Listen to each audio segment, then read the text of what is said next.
It's beautiful. It just looks great. Still there. I love the head.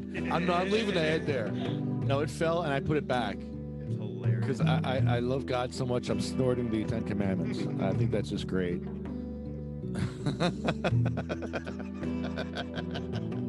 I didn't plan that. It just happened, right? Yeah. Hey, come on, it just happened. That really just happened. I like that. I'll sit right behind it, and I can kind of hide back here sometimes. Yeah, we're gonna keep calm, pay attention.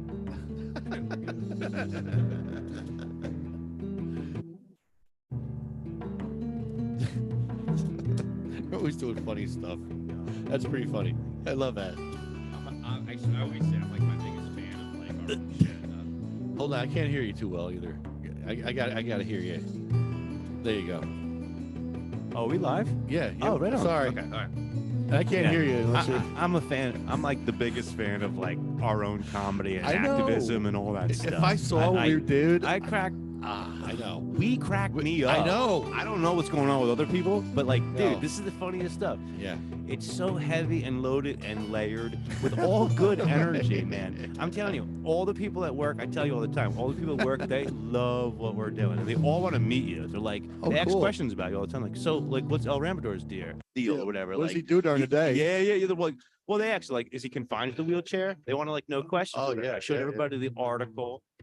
They're all fans. That's great. Yeah, so I guess the year didn't end. It just kept going. Like I'm thinking, Extension. like, it's just an extension of what we were doing. Nothing stopped. Like it got just crazy again. We tried to have like an end cap. We tried to do that for ourselves, for our own mental tax. No. Nope. No, there's no end in sight. It's scary. No. And our haters are just like, oh. Uh-huh. But it is scary, though. It is scary. Because the fight that I have in me and the fight that you have in you, I love, like, I mean, this isn't going to end anytime soon. This is fun. Yeah. This is great. Loving it. The only thing that's going to stop me is my back, my physical health. It still hasn't, though. No, it that hasn't. when your back is killing you, and we've done these things, Yeah. those are the times that you get relief. I know. So this ain't stopping anytime soon. It helps my back pain. My activism helps my back pain. This ain't ended anytime soon. I need it. It's Thursday. Hello, boys and girls. Watch what? I'm gonna get mine. Don't do the crime if you can't do the time. Don't tell me how you're off and down. When you're smiling in my face, but you play me like a clown and you fool bitch. So just step back. Or I'm mad dad when I come down straight. I thought you were my piece, but you play me out. Now I'm mad as hell, and I'm full of doubt. Who you are, rolling? Rampador. Bang Julio. Who you wanna roll with? Who you wanna roll with? El Rampador. And Bang Julio. Yeah, we got to redo our theme song now.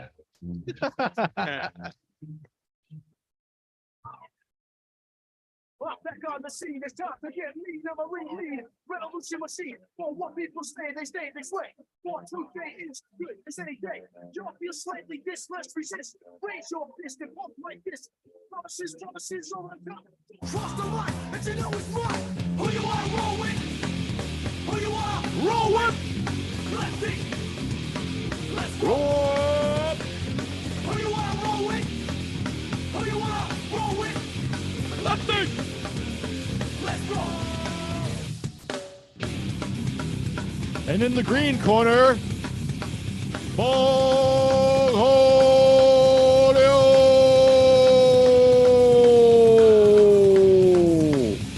Bang Julio. And ladies and gentlemen, in the blue corner we have El Rampador fighting for disability rights. El Rampador. Come on, guy. Rep. Come on, guy. Get a rep in your post office. Come on, guy. Get a rep to your post office. Ramp. Come on, guy. Get a rep. Come on, guy. Get a ramp. Come on, guy. Get a rep. Come on, guy. Get a rep. Get a rep.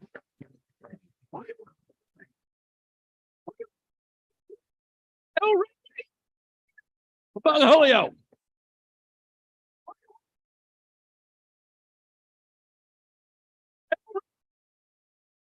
Bang Julio.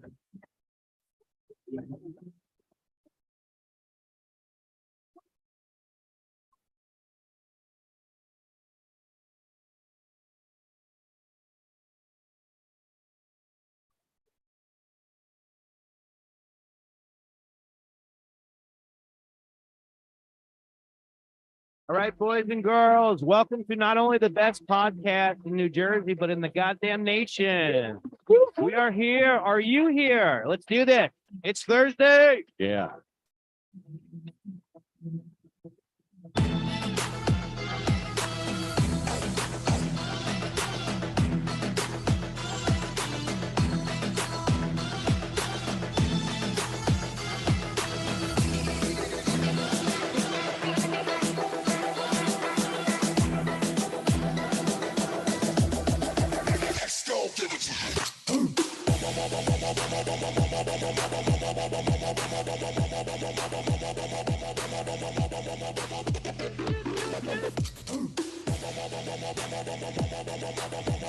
We have a special guest today, Chris Goldstein. Oh, in the house. Hello. What's up?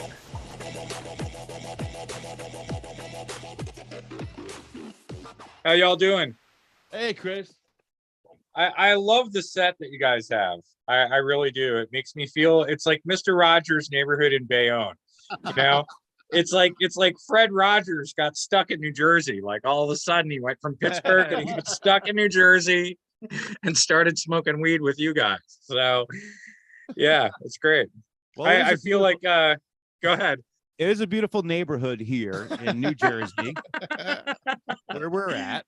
Do you ever see the Mr. Robinson's Neighborhood sketch on Saturday Night Live?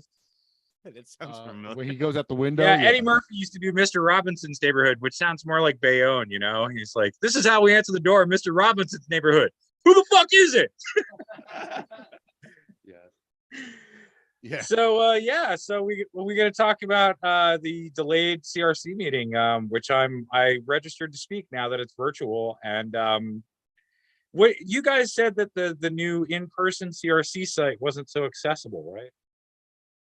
Well, they made the meeting accessible this week, and I guess they're making the next one accessible. So that's pretty good. I'm not. Yeah, but the in-person, weren't they doing it in person in a basement and like basically a bomb shelter or something like that in Trenton or something?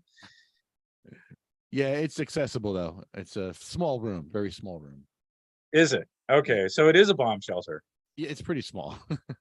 Maybe that's where they store the cannabis seeds, like in case of like the ark, like the ark, the marijuana ark. Is that where the seed fairy comes from? It's like the stork, you never know. Yeah, where do they get their seeds from in the beginning? And even Yes. now. Oh, there where was a do good they- story where on do that. they? Actually, there was a pretty good story on that early on, and about how some of the CEOs were like getting on airplanes with things that look like salads, but it was actually living marijuana plants, like inside like a clear plastic container. Like they'd throw a couple clones in next to the blue cheese Caesar. So that's how we started it all out. What's another one? Well, that's amazing. Yeah, I thought it was amazing too. What do you think about Columbia Care tomorrow? On the agenda is the big merger. Cresco and Columbia Care bought each other and merged somehow. Did you know that? I didn't know that. No. Yeah, Columbia Care and Cresco, which is heretofore Cresco wasn't really operating in New Jersey. They own a bunch of dispensaries in Pennsylvania and Illinois, and they're big operators in both those states. But they are merging. So Cresco and Columbia Care are becoming one company. Probably, we don't know who else they're affiliated with yet, but that's the big merger. And still no word if P. Diddy has bought out his $200 million block of Columbia Care product yet either, which was a late last year stock push announcement, kind of, if you remember that. So it's a little weird. So tomorrow, basically, the CRC gets to decide, or I guess announce, that Columbia Care is going to have a name change, and that this merger took place, and that I assume, are going to approve them changing their name from Columbia Care to something else as they operate here in New Jersey, which again is pretty interesting. Cresco by merger just acquired one of the very few operating adult use and medical dispensaries in New Jersey. And Columbia Care doesn't just operate one here in New Jersey. Columbia Care is also one of the four operating dispensaries in Delaware, and they have a big footprint down south in Virginia and also in New York. Columbia Care's also lobbied against home cultivation, and they lobbied against full legalization in Delaware. I mean, they actually came out, Columbia Care lobbyists, if you recall, took the time to show up in Dover and testify against the full legalization bill. And in hindsight, because this was almost 2 years ago now, their biggest problem was the equity portion. They literally sat there in the legislature and said, if you pass this bill with small business equity, it will put us out of business. And I couldn't, I thought at the time that meant it would put them out of business in Delaware, like just that. But I've come to realize that all, like Columbia Care, Cresco, pretty much every single marijuana company, Rise, all these companies, they are not Rise. What was the other one? Cureleaf, the Russian one. All of them are actually Delaware companies. So we think that it's a New Jersey company, but the truth is that each of the Cureleaf locations and each of the Columbia Care locations in New Jersey are actually incorporated in Delaware. They have a Delaware company for each of their New Jersey dispensaries. Not just, so it's not just like Cureleaf Holding Company is incorporated in Delaware, because it is, but Cureleaf Edgewater Park, Cureleaf Bordentown, Cureleaf any location also has its own shell company in Delaware too. And Columbia Care does the same thing with their dispensaries. So these are Delaware companies. So basically the CRC is going to announce its approval, I guess, tomorrow, of the merger of two Delaware companies, Cresco and Columbia Care, into one giant megawana company that still price gouges people across many states. So that still has some of the most expensive product. Columbia Care, it goes by Cannabis here in New Jersey. That's their brand name on adult use. And I gotta say that they have some of the more expensive. So like when you're going down the dispensaries, like even in New Jersey, they're amongst some of the most expensive dispensaries in New Jersey. They occasionally have deals, but it's pretty pricey weed. Wow. What does that mean? Like, how much is an ounce of that kind of weed? $500 plus tax. I mean, you know, Stop. dude, I looked at the apothecarium menu today. Oh, I looked at the apothecarium menu today, and more than half of the products were A's priced at $65 and $75 an eighth. Like, seriously, for $75 an eighth, that marijuana needs to clean my bathroom and clean my cat pan while I smoke it. Phone And bill too. it should come with a gram of real gold. At $75 eighth is out of scale. We're talking tulips in 1666. So it's just insane. Dude.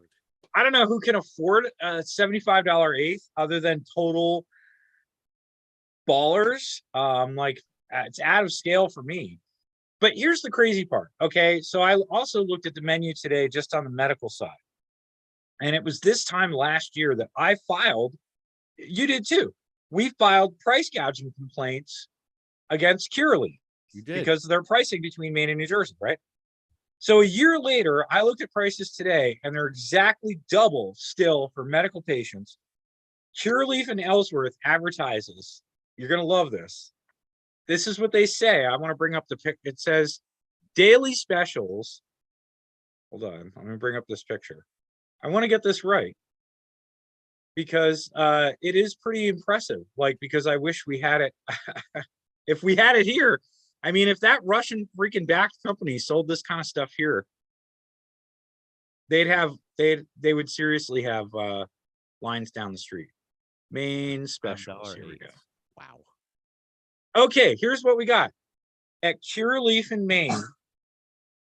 This is what they say. Specials. The standard has been set.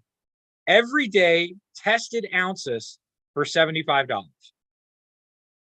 And you can combine that with your 10% off first purchase for new patients. Refer a friend, 20% discount. $75 ounces every day.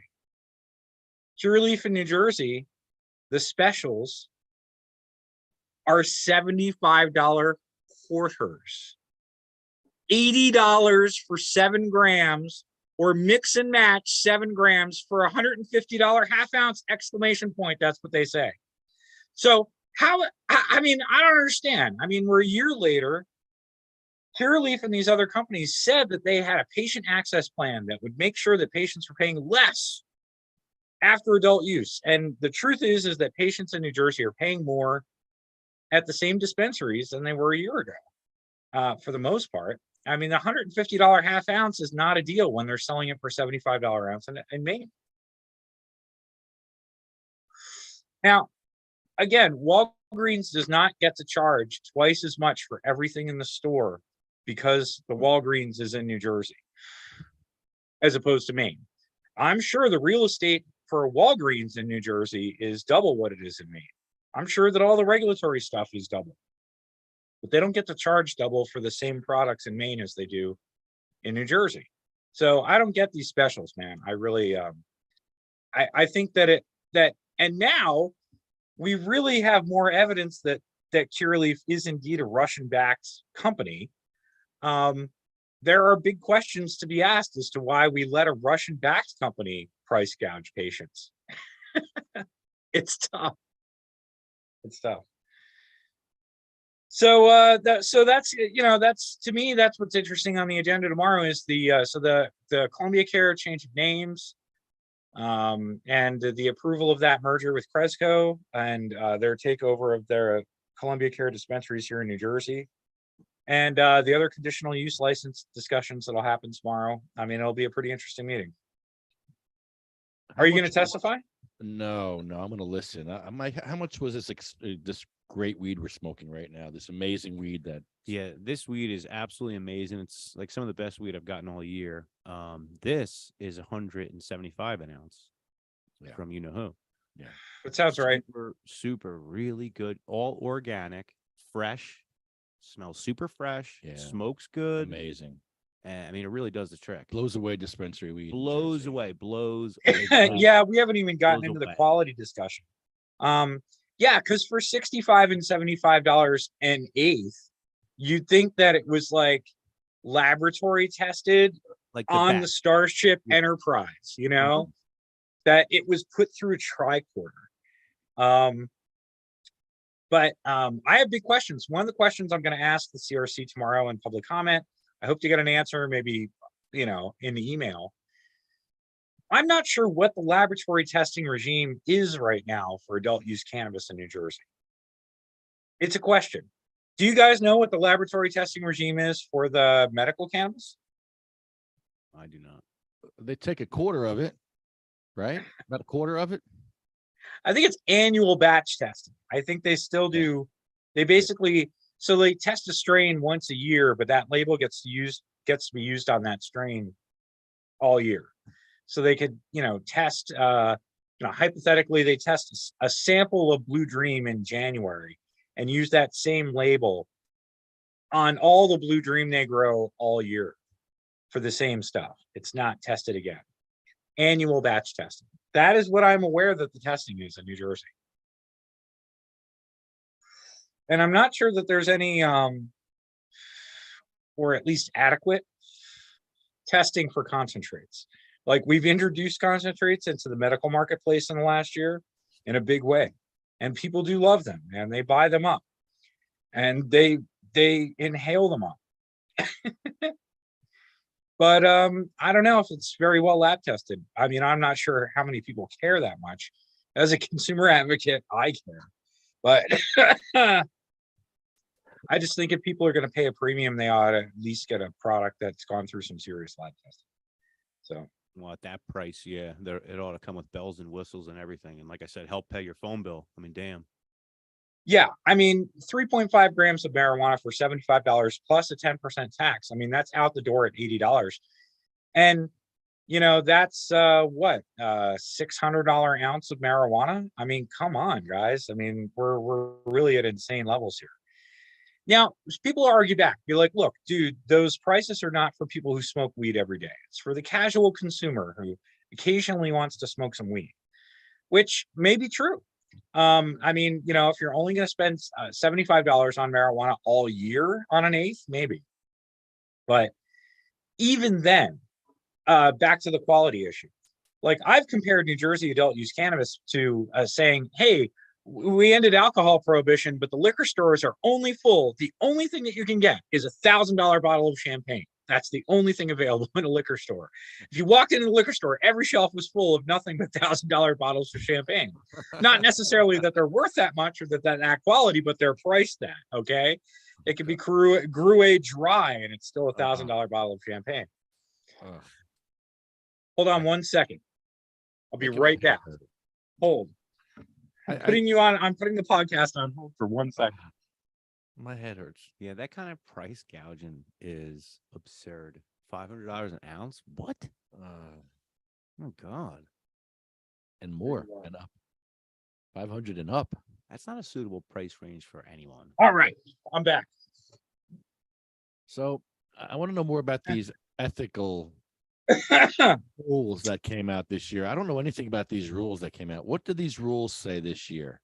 Okay, so if anybody is interested in looking at what we're looking at, look up New Jersey legislature ethics conflicts. And you'll come to a page at the legislature's website that describes ethical conflicts of interest for elected officials.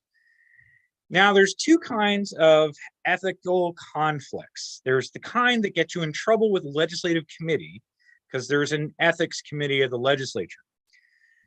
So, Lefty, let's say you are Assemblyman Grimes, right?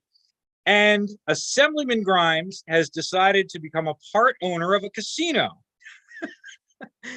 You might break some ethic rules in there. There's specific ethics rules like that would prevent you necessarily from being a part owner in a casino. And those are really clear. Let's say Assemblyman Grimes has a construction company and that you advocate for a bill related to construction. you might break some ethics rules there. And that might get you like a slap on the wrist from the committee, right? But the casino rules, let's say you tried to be a part owner of a casino and then you threw your weight around as Assemblyman Grimes to get some favorable licensing for your casino group. You wouldn't just break the ethics rules of the legislature, you would get referred to the Attorney General, and it would be a crime. You'd be breaking a law, and you'd have to go to court and answer for that. Now, it looks like if you go look on that website on January 1st of 2022, so a year ago, this is post-legalization, after we passed all the bills, we updated the ethics code for New Jersey related to cannabis businesses. And in that update is some pretty interesting stuff. A lot like the casino rules, legislators would have a whole lot of guidelines, I guess would be the diplomatic way to put it. But you could also say firewalls to regulate how an elected official might also be in the industry. Some may ask, oh my gosh, Chris, I don't really know any people in the New Jersey Assembly who are also in the cannabis business, but there's one guy who's really unabashed about that, Assemblyman Raj Mukherjee of Hudson County. And Assemblyman Mukherjee is two things at once. He is a powerful legislator. He is a very high-ranking Democrat. He was the Assembly Majority Whip, which is a weird term, but basically he is the guy that counts the votes and urges Democrats to vote one way or another. It's a pretty powerful position. He is appointed to that position by his peers. So it's something that he has to, that they want him in. Anyway, it's also, the whip is seen as kind of like a bulldoggy position, somebody who pushes people around. You know, if you've ever watched the show House of Cards, basically that character is the Democratic majority whip in Congress. So anyway, Assemblyman Mukherjee, along with being a powerful Democrat, is also a one-man MSO. He kind of invented a whole small business of dealing in cannabis permits, not just being a part owner of cannabis businesses in New Jersey, but helping set up shell businesses in Delaware and trading permits as they go through ownership changes. So he's a smart guy, and he is, you know, he is probably very aware of how to follow the rules. I interviewed him in 2018, and he told me when I was a columnist at the Enquirer that he was recusing himself from votes on legalization because of his and his father's involvement with cannabis businesses.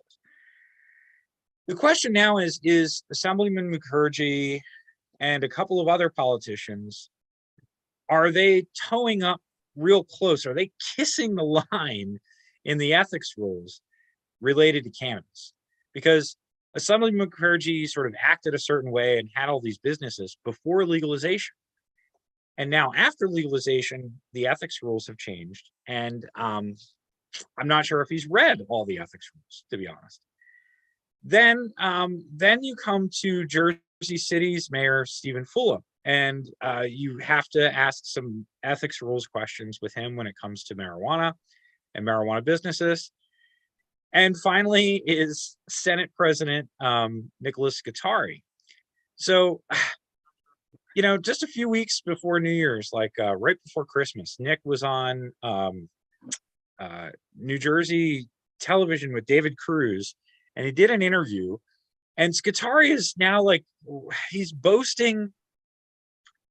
He keeps saying this in the press that he forced, those are his words, that they forced the New Jersey Cannabis Regulatory Commission to issue the adult use permits last April.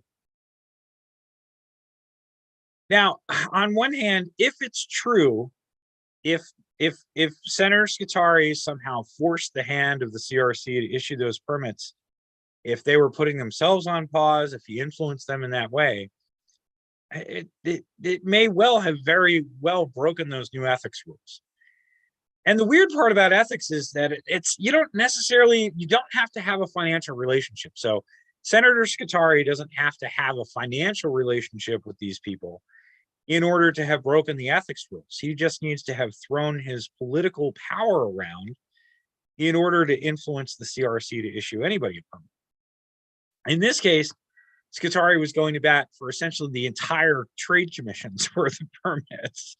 And he doesn't have to have a financial relationship with them to break the ethics rules. He just has to use his power in a weird way. I would argue that Scutari, in fact, broke the rules. But it's not for me to decide. I'm not a lawyer, and I'm not the attorney general, and I'm not a judge. And the people who would decide this would be the attorney general and eventually a court. But I think Nick really came really close there. Senator Scutari, when he says he forced the CRC to do something, in public, he called for special hearings. He acted exasperated.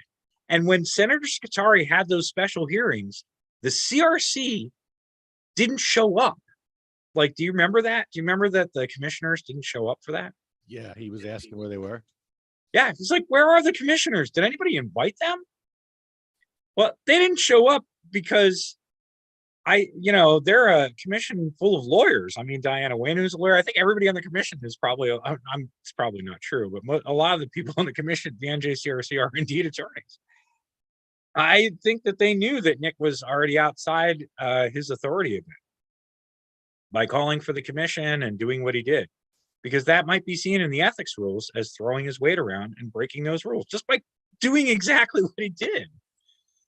Look, those ethics rules are there to make sure that the CRC has the room to do its job without the influence of or the behavior of politicians, exactly like Senator Scutari demonstrated. Oh, it's you. Oh, sorry. It's okay. Who's there with you, Lance? Lance. My dog. And I was trying to figure out why I couldn't put my feet up on my thing, and I looked down, and all of a sudden I'm grabbing a hairy dog. So sorry, fellas. I didn't mean to interrupt. I really didn't mean to interrupt. All right, man. You're grabbing your hairy dog. We don't want to. Sorry about that. We get it. Hey, this is it's amateur night for me, man. Sorry about that. Sorry about that. That was so bad. I unmuted my microphone at exactly the wrong time. Yeah, you were muted very, very fine, and then all of a sudden, yeah, you grab whatever hairy thing you need to grab. Yeah, I just reached down and I touched it. And I was like, "Oh shit!" That's what they all say. Yeah, every morning I'm like, "Hey, it's you." We've all been there, Lance. Dude, I am literally blushing like crazy right now. That is funny. Every morning I wake up just like that. I look down, I'm like, "Oh my God, it's you! It's you again." It's a hairy dog. You and me. It's just you and me. Yeah, to hit the world. Hey, Chris, I got a question for you. Did you get your pardon? Yeah. Did you get your pardon yet? That's a joke, right?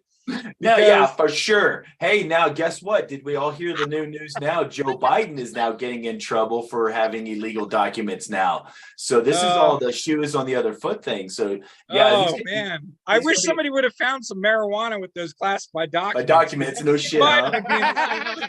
All right. Actually, it would have been crack.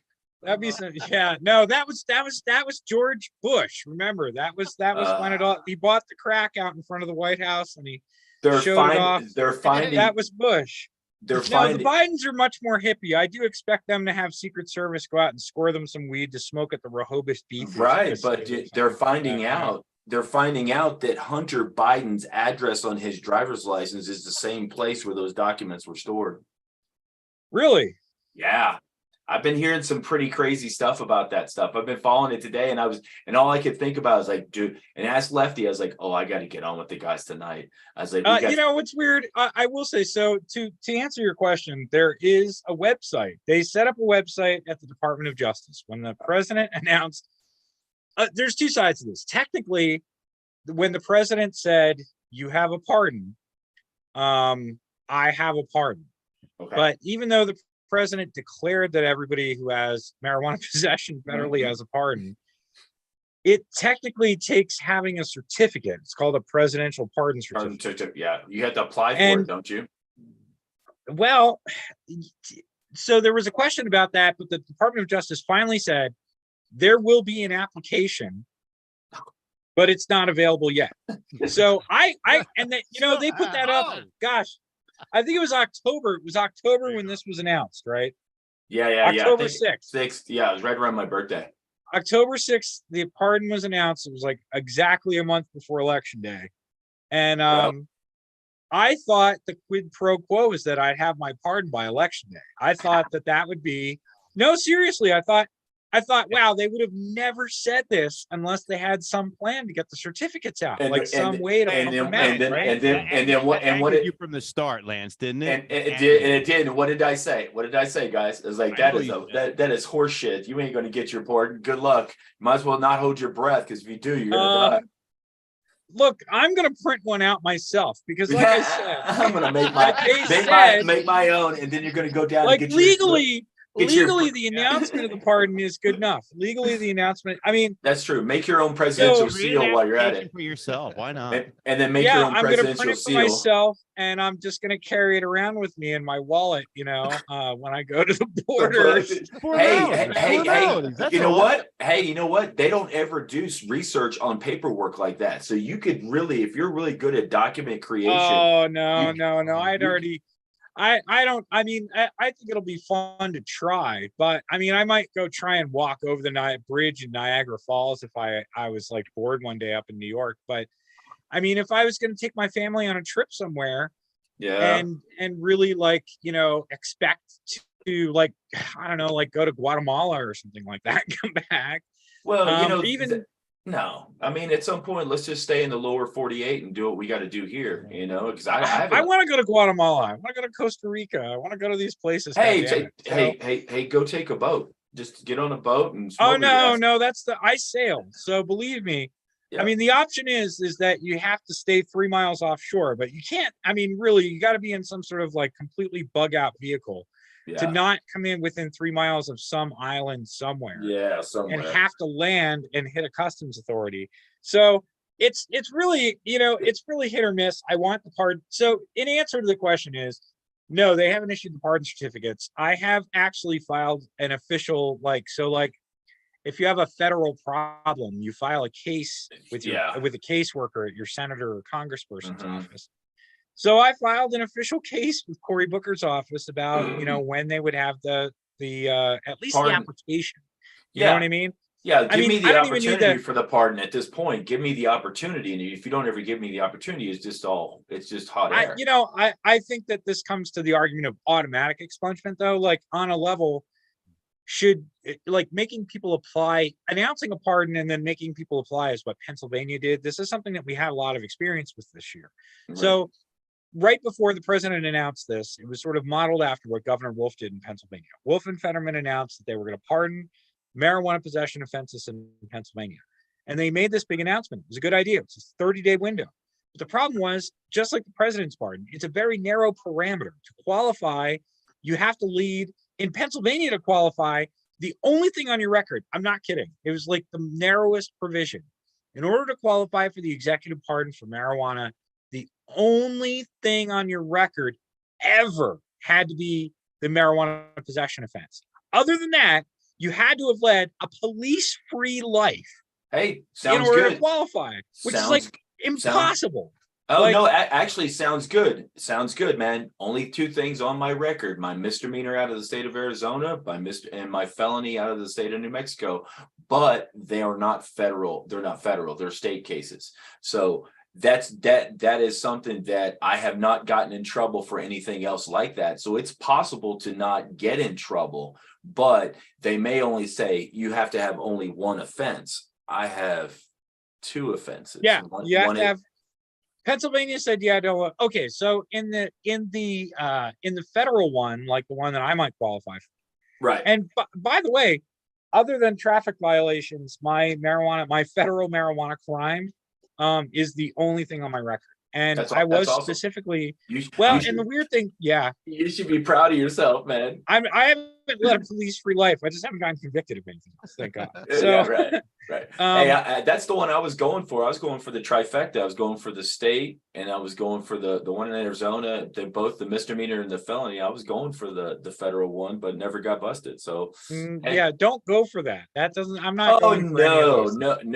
It's asinine. I've got a buddy of mine he's doing.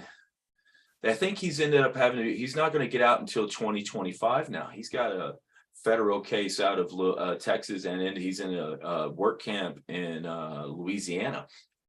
And I lived in New Mexico too. I saw a lot of people go down because there's a lot of federal land out there. You can get tripped up. Yeah, and the crazy thing about New Mexico right now is that you guys are talking about the high prices of your weed over there. We don't have that problem in New Mexico right now because they're blowing up the state. Are you in New Mexico right now? No, I'm in Amarillo. I'm in Bomb Oh. City. I'm right in the middle of the Panhandle, and in my bunker. And what I do is that we get out and do just an hour. I think it's 104 miles to Tucumcari. It's literally a whistle stop, and it's on Route 66. You just jump over the border, and we pull into the towns over there. And I can tell you right now, it's really weird seeing a town of like really, really small town, and every building is a dispensary, and the prices. Man, you guys are talking too big prices. That's too rich for my blood. $500 an ounce, man. That's a little rich for my blood, and we don't have it. It's I can't do that. And $60 an eighth, no breaks, dude. That's what they charge, plus tax. We're getting $35 eighths all day long, $15 grams all day long. It's funny. The best the best regulated marijuana I smoked last year was an ounce from Maine that out the door, including tax, was $186.50. That's awesome. And it doesn't have to be expensive to be good. That's the weird part. I don't understand. The $75 eighth in New Jersey is sold as the best weed you ever smoked. I don't even know. What was that? Mikey, are you puking over there? What's going on, man? No. Yeah, it's dry heaving. Dry heaving. Yeah, I know. Yeah, and that's what I've heard some good things about, and I'm going to experience it because I've finished my minivan and it's about to get ready to load up my wheelchair, and I think I'm going to have to come out to Mr. Rogers' World and be a guest. Well, yeah. Well, no, it's coming, fellas. It's coming. I'm definitely gonna. But the John going that John eastward is it scares me, man, because it's a long ride, and taking a minivan that's got light bar across the top, a light bar in the middle, and enough lumens to light up most of the East Coast. It's going to be. You're going to see me coming from freaking definitely Pennsylvania. I don't know about New Jersey. Because I've done it, man. I've done that trip. Definitely have your gear in order. I burned out several vehicles doing that trip. So I know, and that's what I've just done. I've rebuilt my Honda Odyssey. I had to rebuild it, the front end of it, because if somebody was like, "I'm going to take a Honda Odyssey from Amarillo to New York City," I'm not sure I would get in that Honda Odyssey. Well, not the one that not when you're looking at the one that I'm taking, because mine looks like it's been through a freaking tornado, because it's got a gold right fender, different color hood, gold bumper. It's just all beat up, and that's because of just how these roads are out here. But we take that thing. We sneak out, get up early, make a run for the border, as they say, and jump across the border, go get our stuff, and come back now. Tucumcari is awesome. Tucumcari is awesome. And I was raised there. I was raised there when I was a youth. My grandmother's buried there, so I've spent some time when I was a child there. And now seeing that a Route 66, historic Route 66 town, and when you pull right off of I-40, and as soon as you hit the town, all you're seeing is Despo, Dells. There's the diner, yay, Blue Swaddle Inn, and all the old abandoned gas stations and stuff are all being converted to dispensaries. And they're not. And the crazy thing about New Mexico is it's not the multi-state operator stuff. They're not allowing that stuff. It's in-state only. Everything has to be in-state only. So you're getting local ownerships. I think the dispensary license are $1,000. I think grower's license are $1,500. So they're making it really affordable, and the whole state just going boom. Yeah, outside of Santa Fe, it's been really good for New Mexico. It really has. And it's a good model. And that happened when I was out there, and when Colorado legalized marijuana. There's a border town up there. Was it 2012, 2016? I can't remember when Colorado did it. Way back in the day.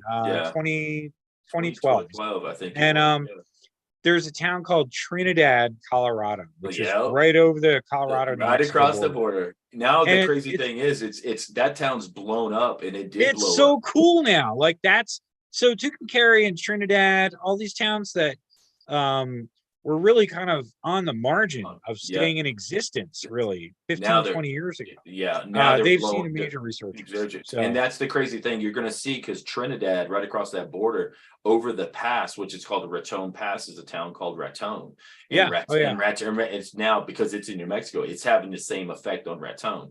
So you're now you're getting that development that we saw in Colorado. It leaked down Trinidad. I-25 there, yeah. And Trinidad is crazy 35, whatever. I think they got up to 37 dispensaries, and there's all kinds of stuff going on in Trinidad. Now you just jump over the pass into Raton, and now that's all being developed down 25 all the way to Albuquerque and up and down the 40, back and forth. And all the way south too, as far south as Las Cruces, and it's every city. It's literally no city has not been touched in New Mexico. I mean, it's great. The small ones like Logan by Ute Lake. Logan has a dispensary, which is good for during the summer when people go to the lake. They're going to have their own dispensary there. There's this one town that's the first town you cross into the border. It's called San Juan. And that one is starting to, and it's more of a smaller town. And people are starting to go in there now and explore putting in dispensaries in there, because everybody blows past the border and literally blows through San Juan and hit Tucumcari and go straight into Tucumcari, and they don't even stop in San Juan. But people are exploring the idea now, but it's just a little bit too close to the Texas border for a lot of people's comfort, because it's right there. It's literally cross into New Mexico, and then you take the exit to San Juan. And we haven't seen, which I don't know too much, but the state troopers and the police that are on I-40 between the border in the Panhandle. You just have to be careful. You just got to follow the rules when you get your stuff and you're coming back. Don't smoke in your car. Don't just put it. You basically just put your shit up and get home. And then when you get home, you bust it out, because you don't want to get stopped between that border on I-40 all the way through Amarillo to the border of Oklahoma.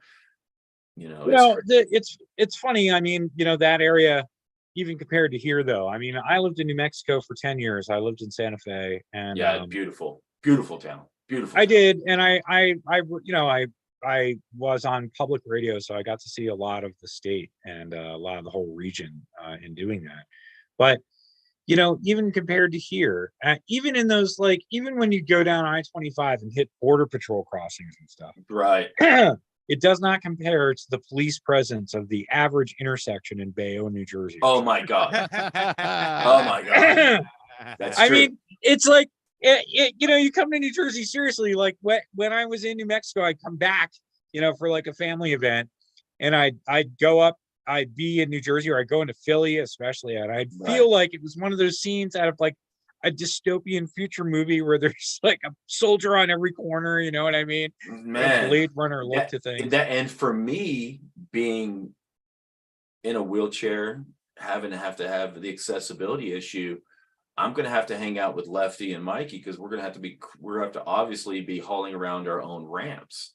And the Texas plates too, man. What we should arrange to register your truck in New Jersey when you get here, so that you have New Jersey local tag. Well, you know what? And then I'll just take my Texas plate and then switch it. I'll just switch it once I get back, because when you get here, Lance, what we can do is we can go to these post offices and you can try to mail a letter, and I'll fall down the freaking 10 flights of stairs. I and can't believe Lefty didn't. Literally, dude, fall down those 10 flights of stairs, and all of a sudden we got an ADA case, and I'm laying down there quadriplegic at the bottom of the freaking. Oh my God! I mean, it's your videos of Lefty going that 10 step. Like, was that a 10 set? 10 set? I think it was a 10 set of stairs. Englewood, what was that? Yeah, it was a 10 set. So that thing was, with your ramp on it, that thing was that was a 45-degree angle. That was a pitch. And in my big wheelchair, my 6-wheel one, that if I go, it would, even though it's got a seat belt, and it's got my dog, I mean, my joystick and stuff, I'm telling you, man, I would probably, oh my God, I would thought shit, he I was- would, sh- I thought I he would, was sh- going to tip it backwards was when scary. we were going up the final step, because there's like three little. Is it 3 sets or is it 2 no, sets?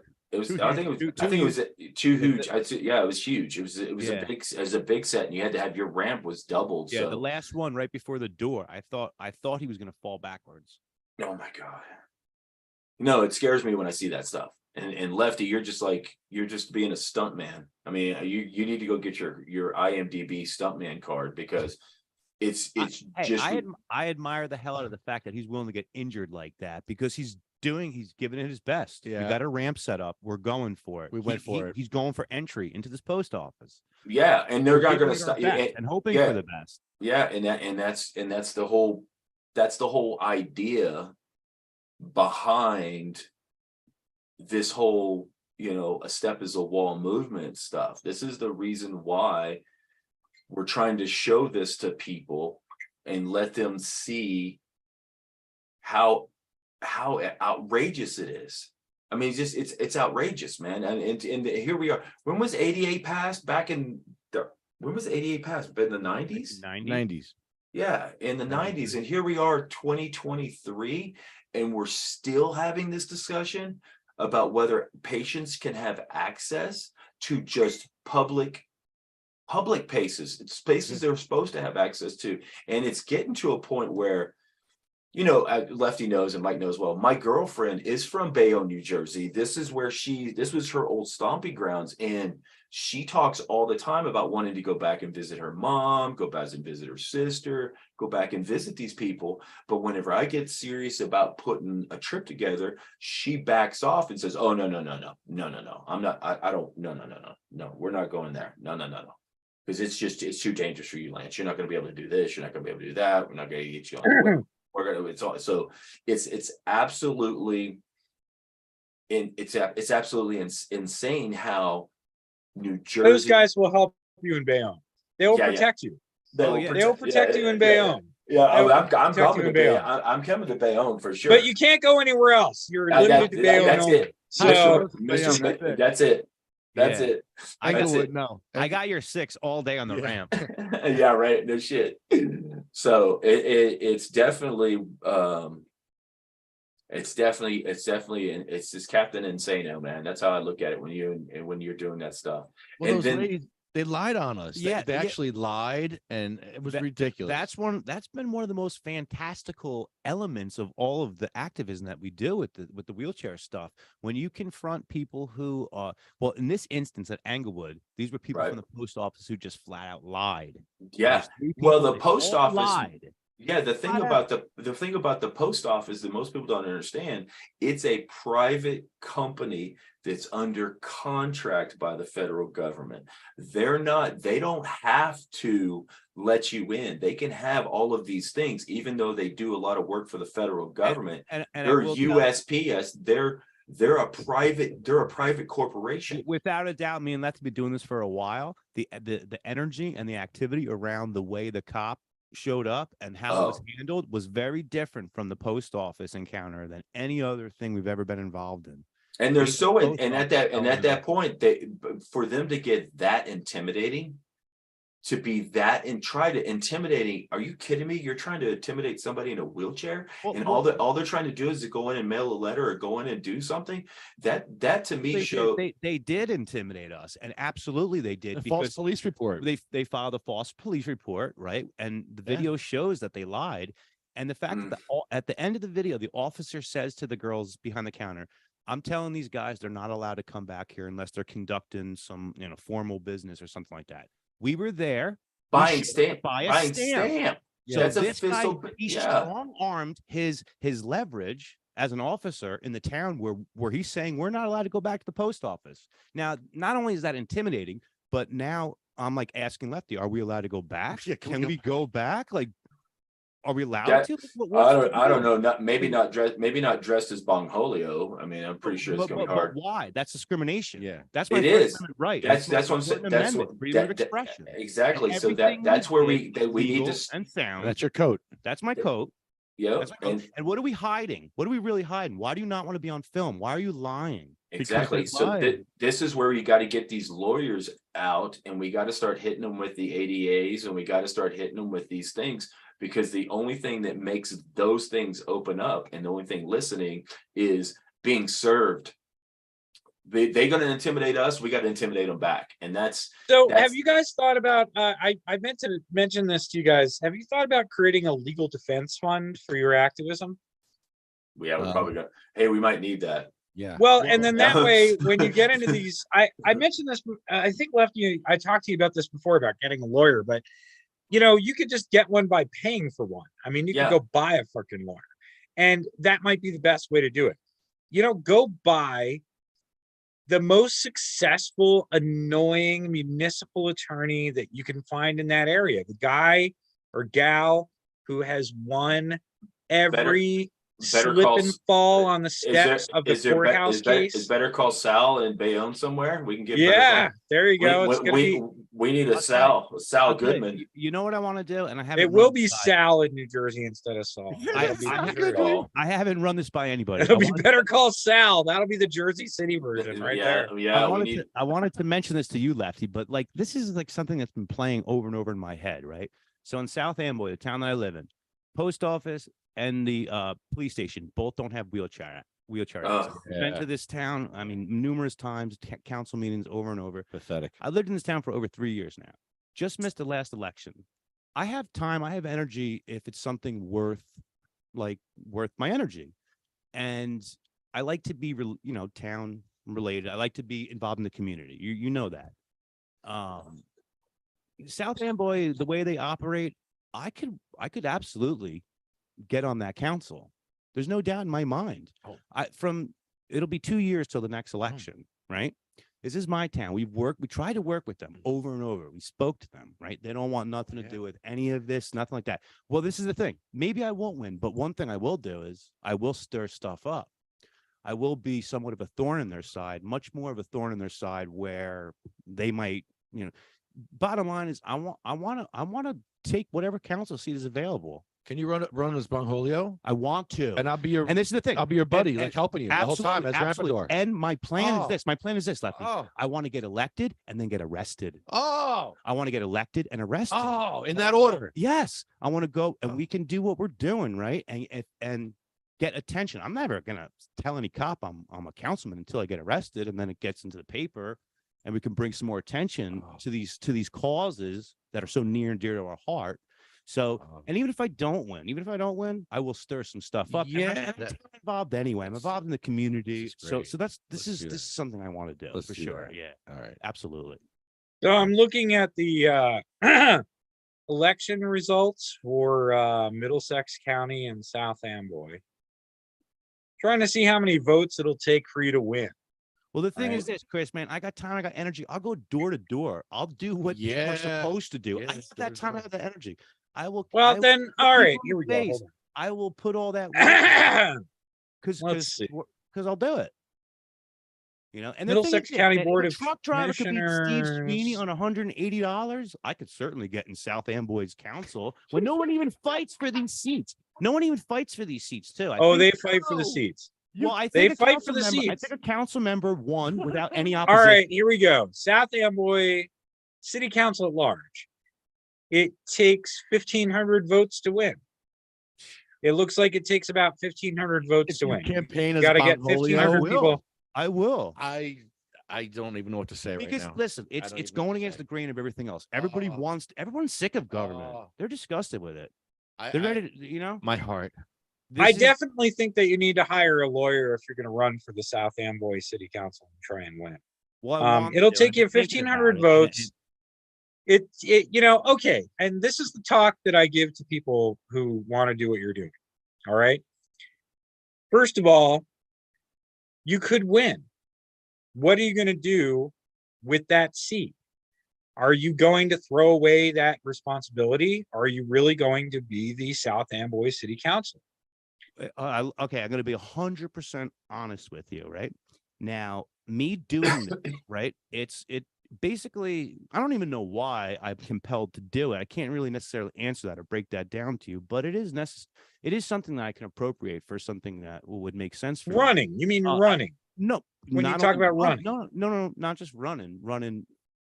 I'm talking about actually doing the work. Doing Winning. the work. Yeah, winning and sitting on the council and working side by side with people who have wrote me off left and right. I've been written off my entire life. This all makes sense in the dynamic of what I mean. Like I said, I like to be community involved.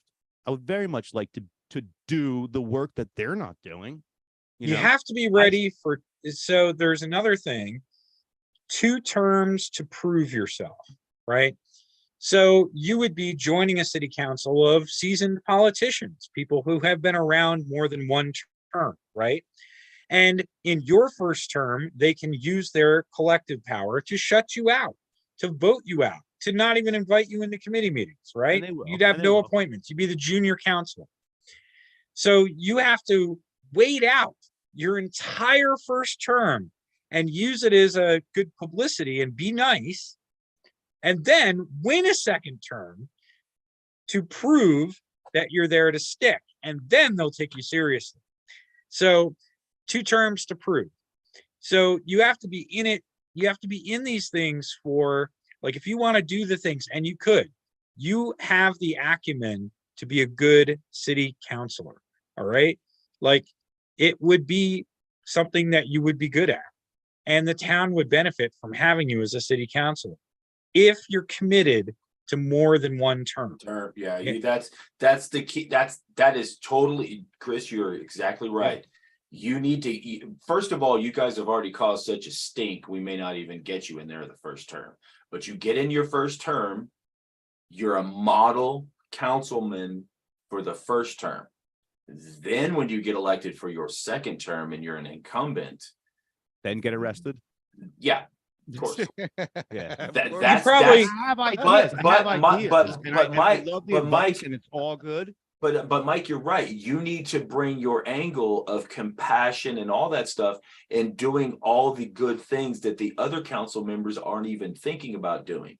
You go out, you're doing all the man on the street stuff and the activism of patient rights. I want to make sure everybody has access and doing all that stuff so that you can set an example of what a real council member should be. And then You also, well, and you're right, but you also don't have to win. There's 2 ways to use. And that Yeah. was also the point of all this. Let's say now that would be the goal, obviously, but at the very least, to be able to be involved, I'm still involved in the community. I'm still doing the same stuff. I'm still. But if you're going to run a campaign to lose and make a point, Well, you can't no, make that's them. not that's not the goal. Well, but I do all right. I do believe I could win. Well, that's the problem, is that you could win so good that if you really don't want to win, you've got to try not. Mm-hmm. Mm-hmm. You're gonna have to, and you're gonna, in order to make, and this is the other thing that I tell, like when N.A. Poe ran for city council in Philadelphia, he also ran for attorney general of Pennsylvania, which got him into trouble. Because you're not allowed to campaign for attorney general of Pennsylvania unless you're a member of the bar association and you're a lawyer. So that's great. That's awesome. there's that little provision. There's that little provision right there. That sucks. But if you're going to run a campaign to make a point, you have to not make a mockery of the office, right? Yeah. And that's the key. That is the You can key. run as many, and you can do it again and again. I have to give Ed Fortune a lot of credit for not making a mockery of the offices he ran for, because in the back of his head, like you, he thought, well, shit, I could end up becoming Congressman, New Jersey Weedman.com. Mm-hmm. So it's possible. Yeah. He garnered a fair amount of votes during his runs. And again, 1,500 votes, South Amboy in the demographics I just looked at is a town of about 10,000. So you've got to win, 15% of the town to win a city council seat. That's certainly feasible. Only And it's certainly 50%. feasible for somebody like you. Yeah, and only 50% of the town votes. 50 less, Yeah, actually. It looks here like about 35% of the town votes. So, yeah, you got to shave it, man. Get those ladies going to church. So, Yo, Dad Finger. What's man? up? How are you? I'm all right. I was checking you out fighting with the post office police. Oh man. Dude, that if that video goes freaking viral, I mean, because I've been spreading it all over the place. So hopefully, Well, it got me to your webcast, right?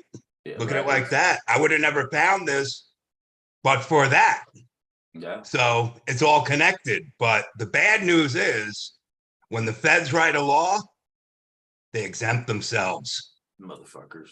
You can't fuck with the feds, bro. They have the ABA instead of the ADA. It's called the Architectural Barriers Act. But there's no private right of enforcement. So I do enforcement with private attorneys on a national level. I used to work in New Jersey. I lived near Atlantic City for all my kids were born there. Now I live in Florida. It's just warmer.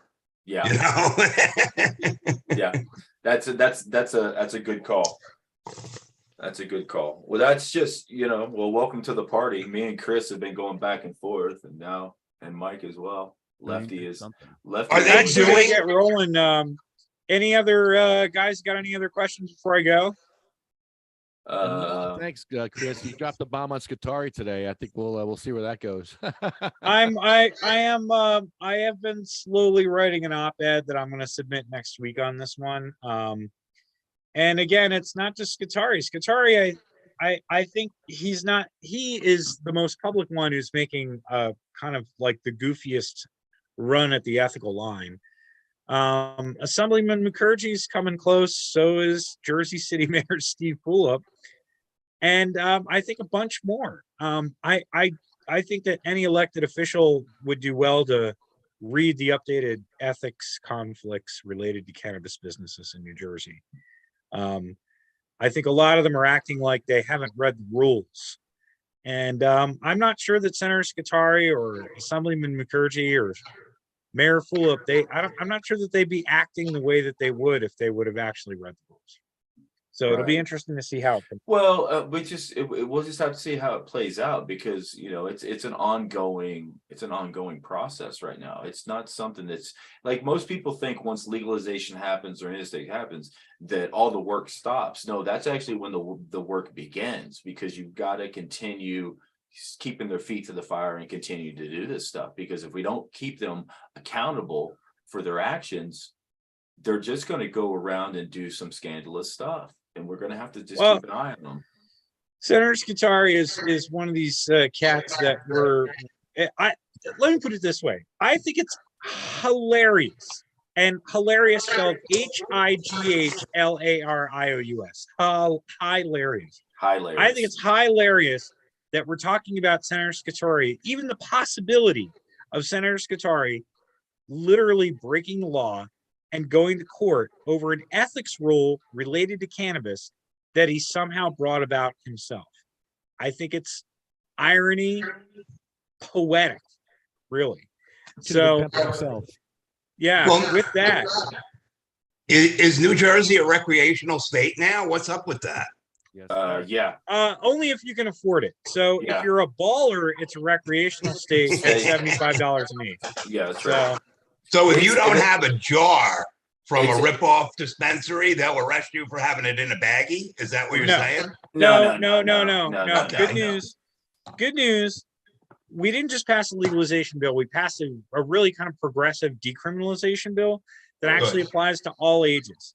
And the cops were so pissed off about the decrim bill that the decrim bill is so good that the cops are still pissed off about it. Yeah. They feel the police claim, even though it's not really true, they claim that they are afraid to walk up to a 14-year-old smoking a joint because our decrim bill is so good that the cop could go to jail in that situation. Sounds like freedom to me, Chris. Yes, it does. Now time, right? Ringing that bell. So on the scale, on the level, like, somebody's like, well, maybe it's like the best of both worlds. You don't get arrested and you buy whatever you want. And I was like, yes and no. I mean, to me, I worked on the decrim bill when everybody was focused on retail cannabis legalization. Me and a couple of other advocates were the only ones showing up for the decrim bill hearings and advocating that it be for all ages and stuff like that, which they eventually adopted. So, Chris, there's one thing you got to realize. New Jersey is the state where they screwed the public out of sports betting when it destroyed the casino industry. I'm not talking about now. I'm talking about when Chuck Hayatayan was the president of the assembly and he took an envelope or whatever, and the public voted to legalize sports betting, and it just never was written into law. I wonder how, right? So that's funny. It's funny you should say that. You know, I when during Chris Christie's administration, he famously took on the federal government over sports betting. Right. And he made all these very cogent, you know, Chris Christie is a former federal prosecutor. Yep. And he's a lawyer, and he's not a stupid lawyer. And he made a set of incredibly smart arguments as to why New Jersey should ignore the federal laws and just go ahead with sports betting. And all of us are sitting around and being like, man, if you replace sports betting with cannabis, the guy is like a genius here. Like, it's fucked up. So the worst news, Chris, is if you guys succeeded 30 years sooner, I'd be a Third Circuit appellate judge right now. Unfortunately, now I can't be a lawyer because I could have probably, but you know, when you think you're going to go to Penn and you get busted for weed in South Jersey, and you know you're never going to a good law school no matter what, because it's the early 90s. I'm not talking about like last week. I have no hair left, right? Yeah, you can't. Yeah, you don't want to be a lawyer in New Jersey. That's like being an actor in California. You know what I mean? Come on. I have more lawyers than you have socks, and I usually work for them. I got like 3 or 4 I work with in Jersey. I don't go there because it's cold in the winter, but like in the summer, I'll do some. I was actually the expert in a number of municipal cases where I heard you guys talking about a police department where they couldn't get in. So there is no exclusion for state municipal creatures. So we commonly go after Title II cases, which is where a city or a county or a township fails to provide access to parks, public buildings like libraries. Would you encourage these guys? These guys need a legal defense fund, $5,000 or $10,000. They need to go buy some lawyers. And when they have things happen at the post office, they need to get a lawyer and sue the shit out of the town. They can do even better than that. There's actually damages under the New Jersey law against discrimination for ADA violations, which the ADA actually, believe it or not, it's actually the ANSI regulations, which is the different set of standards that say the same thing that are recognized by New Jersey law. But any violation of that law is a violation of the New Jersey law against discrimination. And that's where your bread is buttered, because those damages are what move people. Because you could say, oh, the lawyer is trying to make money by going after his fees.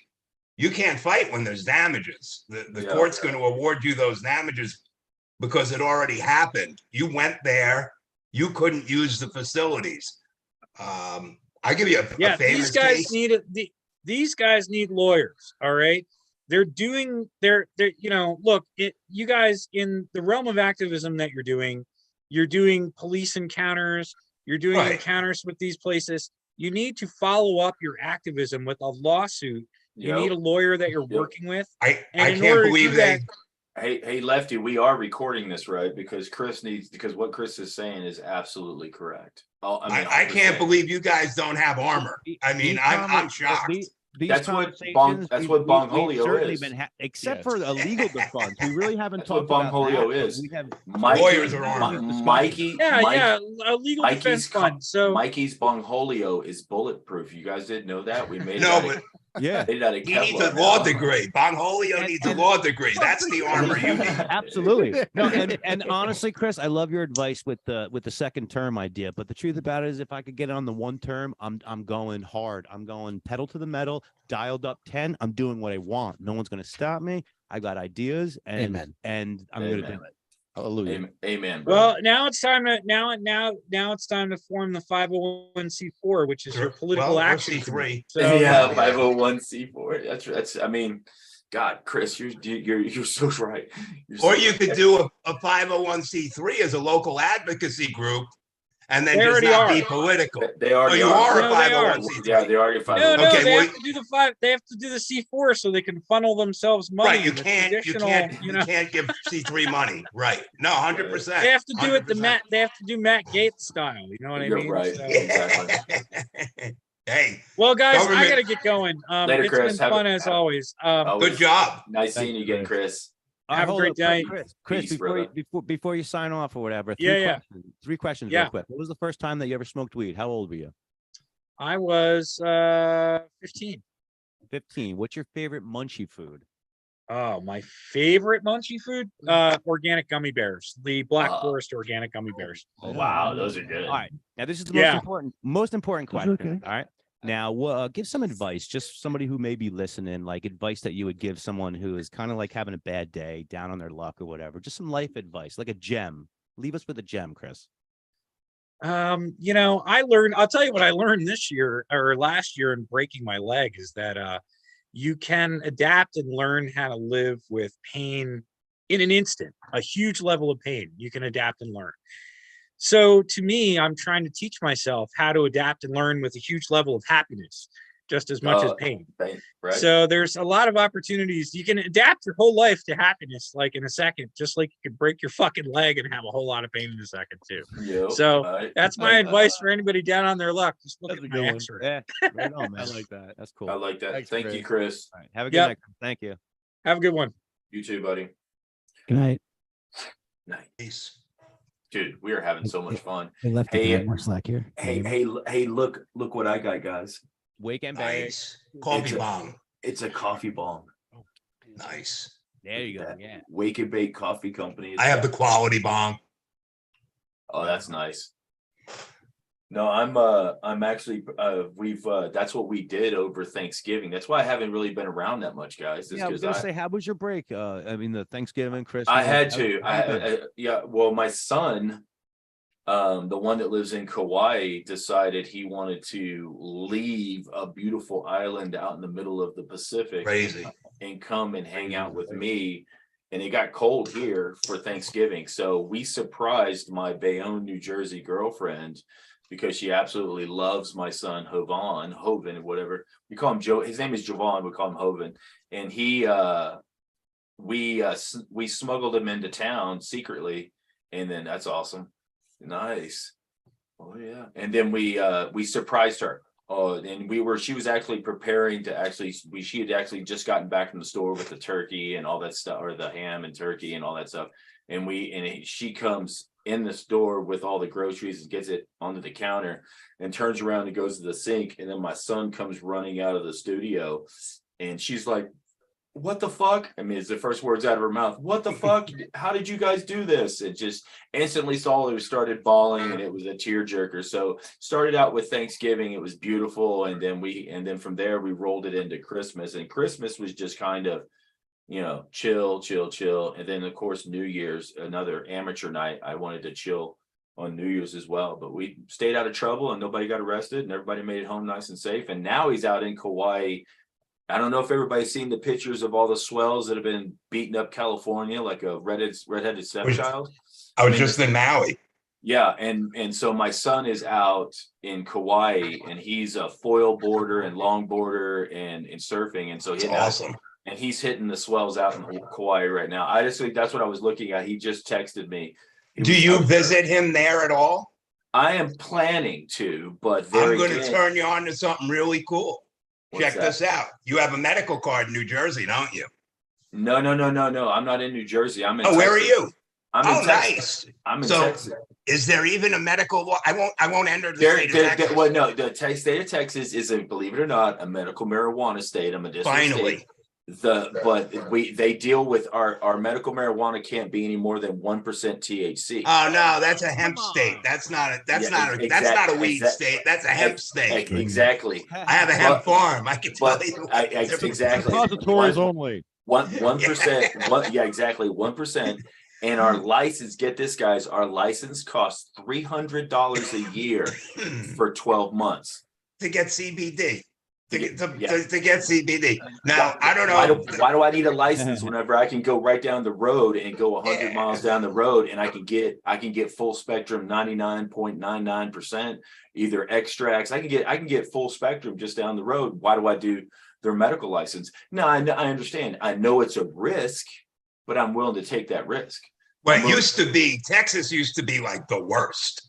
I remember like, yeah. See how we're a slight tinge of green. We're not full green. That's why I have the green light up right now, because we're a slight tinge of green. When you look at the green map, Texas is very faintly green, and it's the propriety of it. But if you look at the map as well, Texas is surrounded by New Mexico, Colorado. Oh yeah, no, yeah, definitely. But I won't enter the state. I refuse to enter the state of Texas until you change your marijuana laws. Well, I'm serious. That's unfortunate, because you know what? About 80% of our population is pro cannabis, and where I'm at, up in the Panhandle, we're like a section of the Panhandle that I-40. It's been lobbed off, and you're in Oklahoma. they basically have seceded themselves, and now with New Mexico, they've seceded the Panhandle to New Mexico, Oklahoma, and Colorado. So which side are you on? It makes a big difference. That Oklahoma side is not good. Well, not now, not since that Chinese national did a quadruple murder. And did y'all hear about that? I was thrown out of the Air Force. I've been to Wichita Falls. Did anybody hear about the dispensary or the grow operation north of Tulsa that a straw purchaser, Chinese national, and a Mexican? Wow. He went there. They're losing money. He assassinated 4 of his nationals. 5th one was surviving. He tried to run to Miami. He got caught before he got on the plane. He's been arrested, and they just arrested this week, within the last couple of days, the straw purchaser guy. So they violated every bit of whatever laws that are in Oklahoma right now, and they're throwing the book at those 2 guys. And they should. The Chinese national assassinated 4 innocent people and literally put a bullet. He walked up behind them while they were trimming and put a bullet to the back of their heads. 4 of them. Bam, bam, bam. And then the 5th one was a survivor, and that's how they got out there, is because he somehow got to a phone and called 911, and then 911 came out there, and this was where it started. They caught him. Thank God they caught him trying to fly out of Miami before he got on a plane back to China. And then the Hispanic person that was the 25% straw purchaser, the Chinese national guy was 75%. The 25% owner guy just got caught and arrested, and he's in trouble now because he's the one that was on the license for the 75%. So they figured it out real quick, man. And I'm glad they did, because that put a bad taste in a bunch of people's mouth. There's people that already hate weed down there. A lot of people Bible belters, Yeah. But the thing is you have to understand, Oklahoma is a different thing. It's a medicinal only. You have to have your card. It's for the citizens. And I can tell you right now, there is a ton of people and a ton of dispensaries, and they are all for throwing the book at this Chinese national and this Hispanic guy. And I don't want to be racist, but he was Hispanic that pulled this switcheroo thing that is not going to go well with them. I mean, the Chinese national guy, first of all, he's probably it's dealing not only with a state issue, but they'll probably end up murdering the guy. I mean, they're probably going to put him in some sort of death row. He's probably not going to ever see the light of the day. He's probably going to get murdered in prison in some way, shape, or form. And and then the other guy, they're just good. It's the more I read about it, the more I just put my head in my hands and go, thank God. Thank God. Thank God they caught the guy, because whenever it came over the news, it blasted on the news out here, and it was like, because Tulsa's just about 4 hours down the road from me, and it blew up the news cycle so bad that my phone was blowing up. Did you hear what happened in Tulsa? Did you hear what happened in Tulsa? Did you hear what happened in Tulsa? And it freaked out a lot of good, honest, hardworking people that are involved in the cannabis industry. that are doing it legitimately, because the licenses and stuff were really affordable for Oklahoma. And I know that they put a pause on that now. I don't think they're issuing any more new licenses because of how many they've already is issued. I think there's over between 5,000 and 10,000 grower licenses and dispensary licenses already, I think, in Oklahoma. So there's an ungodly amount of licenses that are already out there. So I think the state of Oklahoma has paused that so that they can get a handle on the situation. And then this whole Chinese national thing happened. So it was a your brakes on, people, because the local sheriff and stuff. And the crazy thing is that the farm that they bought was a really successful farm at one point in time. And it was bought and purchased illegally in some nefarious ways in order in this little small town to set up this crazy situation where somebody, you know, they imported their own labor, which was the importation of illegal Chinese nationals. That's where the 4 people that were murdered. And then the 5th one that survived, they were here illegally, of course. And then the other guy, he was supposed to be a resident of the state of Oklahoma, and find out that the Hispanic male that had the 25% stake wasn't even a resident of Oklahoma. So they violated everything, every part of their law anyway. So they're just gonna, they're throwing the book at them. And then well, they should, because they give good, honest, hardworking people that are in the industry that I've known and I bumped into, because that's one of my states. I concentrate on New Mexico, Colorado, Oklahoma, Louisiana, and Arkansas as my territory. Texas just as my home base, because I'm here to try to bring us. I was born in the state. I was born right down the road in 1970. I was raised here until I was 12 years old. I moved down to Houston until I was 28. 28, I decided to get out by 2000, go to Arizona and go on this trip to do all this stuff. So it's now coming home to roost. Take your experience, take all the stuff that we did in California and the Prop 215, the Prop 64 stuff, the Prop 200 stuff in Arizona, to take all of that wealth of experience that's been going on since 1996, and then shift it over here, and then start guiding these policies, because we need to have better states like New Mexico that are opening up to everybody, so that the reservations can do it, and Gallup, and you have all of these really depressed areas can get the economic stimulation that they need to resurrect their states back to where they need to be, not having to have ghost towns, because that's what Route 66 is. It's a series of ghost towns, and to regenerate and revitalize the central part of the United States that's been forgotten, literally forgotten, people. A lot of people call it the flyover states or whatever you want to call it. It's now my focus and my responsibility to come back here and do, because I'm all here alone. Lefty knows that. I'm all by myself, man. I don't have a crew of guys. I don't have a bunch of people that I'm going out and doing stuff and doing our underground legacy grow rooms and stuff like that. No. I don't have that.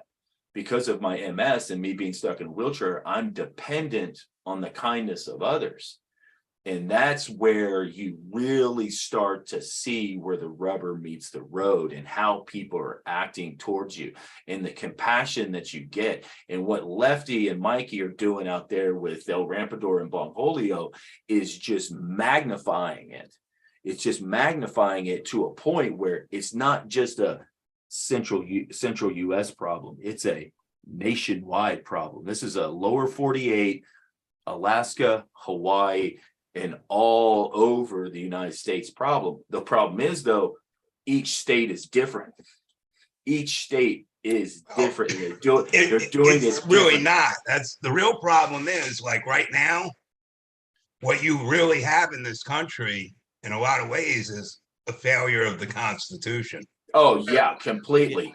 You either need to remove cannabis from the schedule of controlled substances, or go raid every fucking dispensary in the country right now Well, yeah, they don't. That's It's the whole. hypocrisy. It's total hypocrisy. 100%. I agree. We haven't dealt with the feds yet, and even though they're trying to march through legislation that they were going to declassify or delist or whatever, until they deal with the DEA and the Controlled Substance Act and start delisting cannabis and psychedelics and all the stuff that they're trying to legalize up in Boulder, like the psychedelics got past everybody. Everybody Hey, understands. we're on our way to getting home grow psilocybin here in New Jersey. That's going to happen. I- We have home grow. Yeah. We're going to get Yeah. the mushrooms first. I'll Yeah. tell you, the reality is that Because they're less easier to grow, states, Mikey.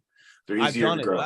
I'm into Well- it. I don't need the law to change for that because I'm willing to, but I Yeah. would cannabis Spore- home grow to change. yeah, I spore wanna do prints are- outdoor plants. Spore they're prints not are illegal in a lot of jurisdictions. Mushrooms as Spore opposed prints to are readily Yeah. available An in ounce Arizona. or less People. of Spore mushrooms prints are in New readily Jersey. Yes. available. You're fine. It's a disorderly person's charge in New Jersey. Oh. Right. An ounce of less possession. You ever listen to String But the Cheese bill that Incident? Qatari introduced. String is gonna cheeses, be for yes, home- I've heard of them. Oh yeah, you didn't know that? No, I didn't know Absolutely. that. That was in 2021. Yeah. They actually have a song called Texas Trendy. It happened Yeah. out of nowhere. with a jar of mushrooms, and they didn't Groups recognize with it. Oh, I remember. Yeah, they Now- just want to get in on now- the pharmaceutical shit. Now, I heard this from someone, and this is what I heard. I don't care.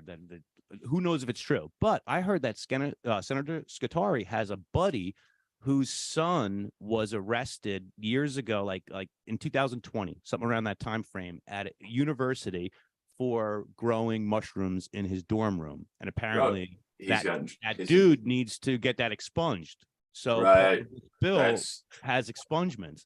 yeah. Don't know if that's true. I did hear that.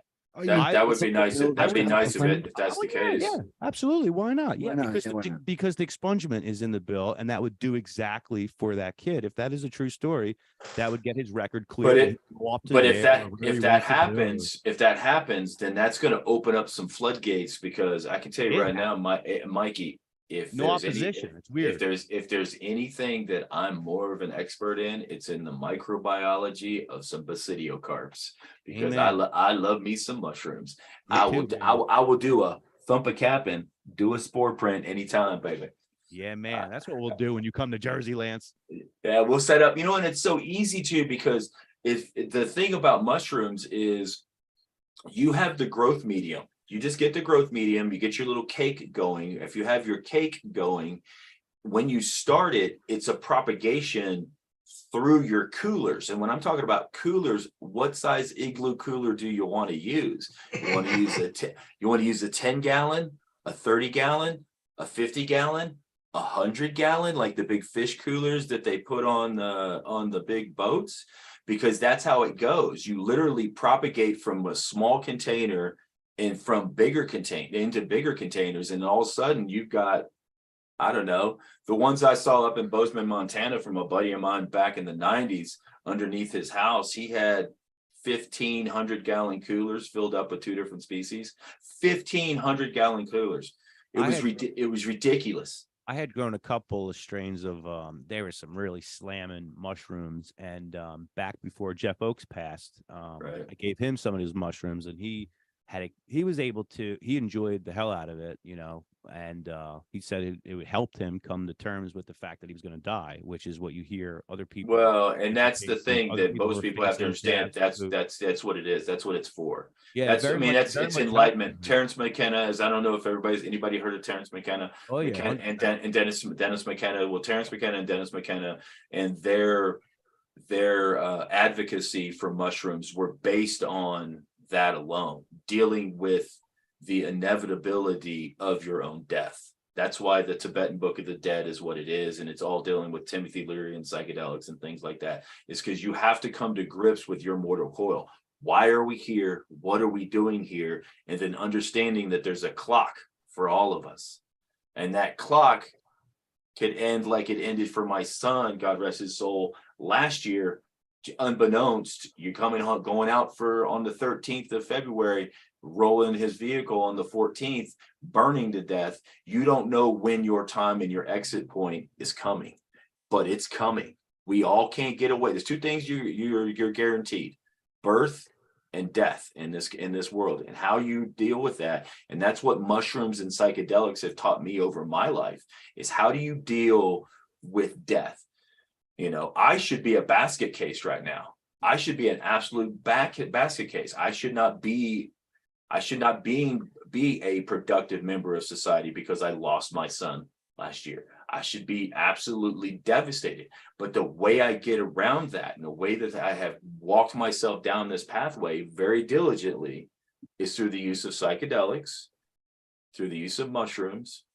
Psychedelics is a number of other things, people, not just. Yeah, I've been doing acid at dead shows and fish shows for a long time. Bro. So psychedelic uses, and we talked about this, Mikey, mushrooms and Lefty too, and cannabis. They're all three psychedelic. We call them. It's called the trifecta, and they're already working on two tenets of that. The mushrooms and the cannabis are getting legalized. The third one that's going to creep in there eventually, which is why we got to deal with what Chris was saying, is we got to, and you as well, we got to deal with the DEA scheduling issue because they're all all in the Controlled Substance Act. They're all Schedule 1s as well. It's and coincidental that all the psychoactives are Schedule 1s. But the thing is that it's interesting. Government, I heard Hamilton Morris the other day on one of his little podcasts that he was talking about. It's interesting that the only things that are Schedule 1 are the fun stuff, everything we like to have fun with, and other people see it and they say, don't do it, because I can't do it, and I have children, I'm scared they'll do it, so I want to outlaw that because it's fun. Right. And that's the hypocrisy. That's the hypocrisy that Gene's talking about. The hypocrisy within our own civilization that we live in right now, and we have to hold these people to everything legal kills you, plain and simple. I got COPD because I was too stupid to quit smoking cigarettes till 2012.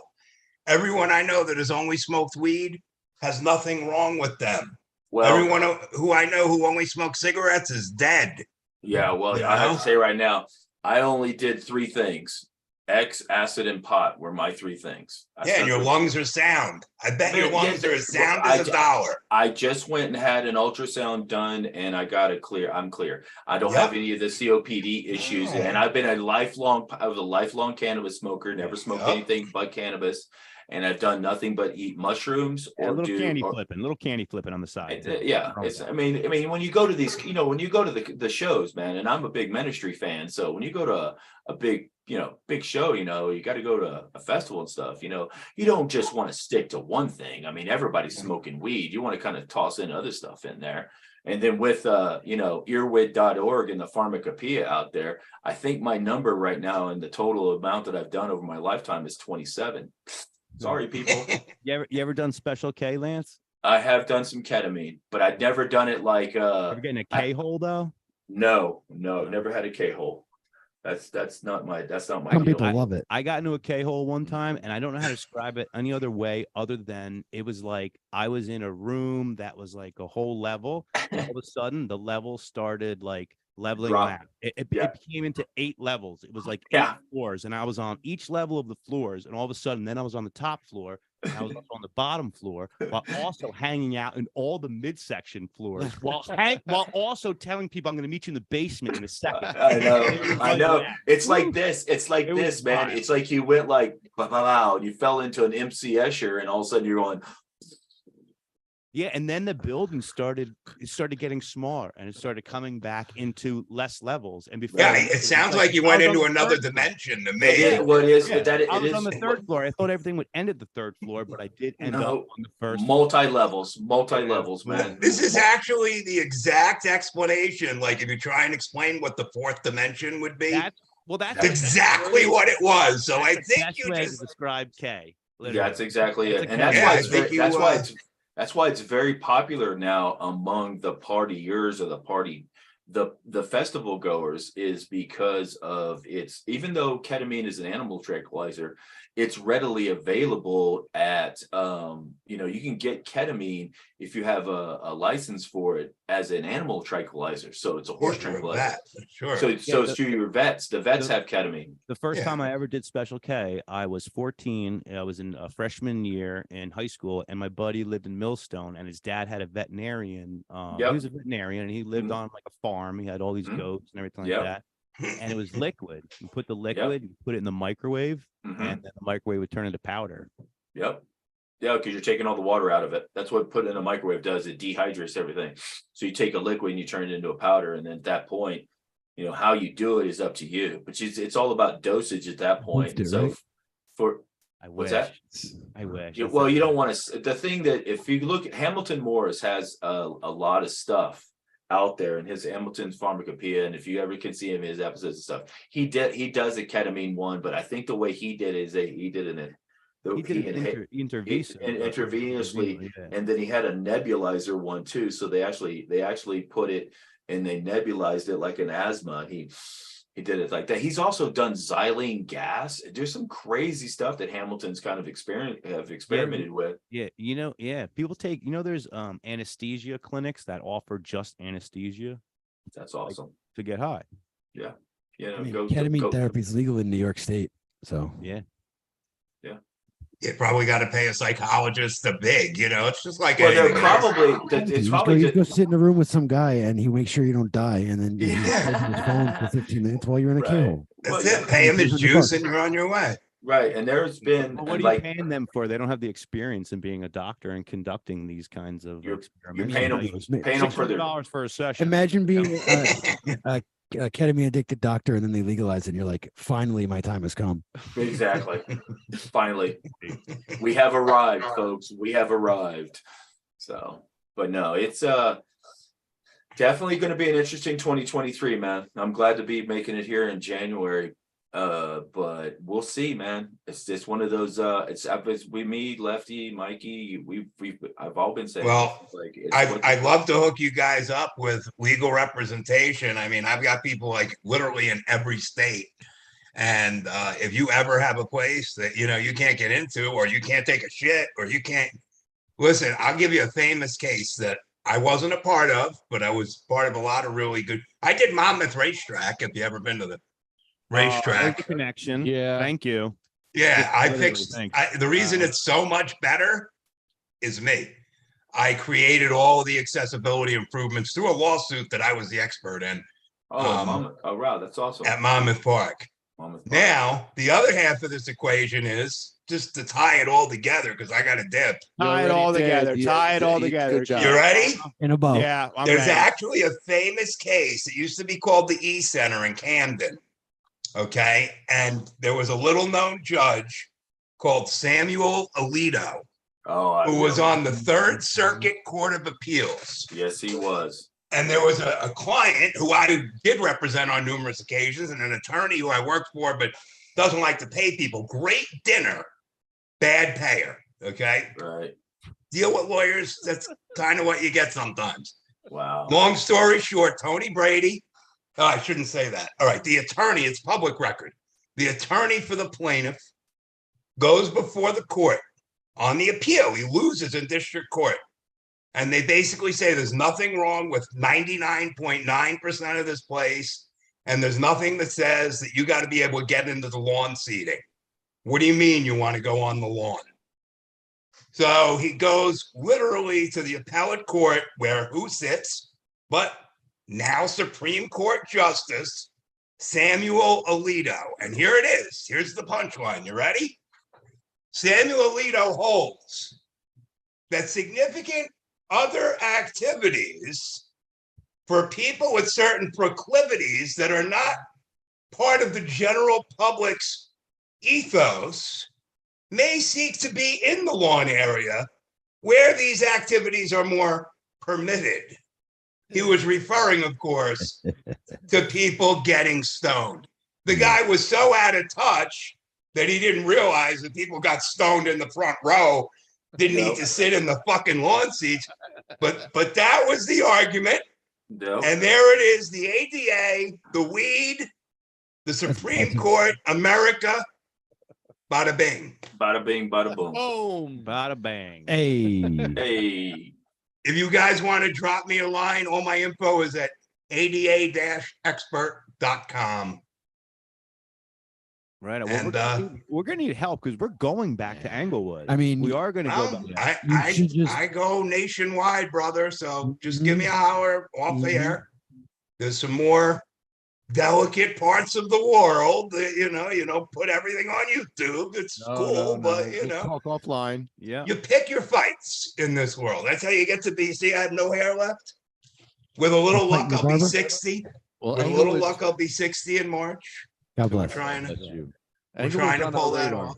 But, Englewood lied on us. They yeah. and we can prove it. And After what they did, after filing a police report, a false police Well, report, there's- lying, all this stuff, we're going back there, and we're. I mean, this well, is you just got to be getting careful done. how you approach it. Like I say, certain things you need to get the advice of an actual lawyer first before, like you know, the old fools rush in where Yeah. angels fear to tread.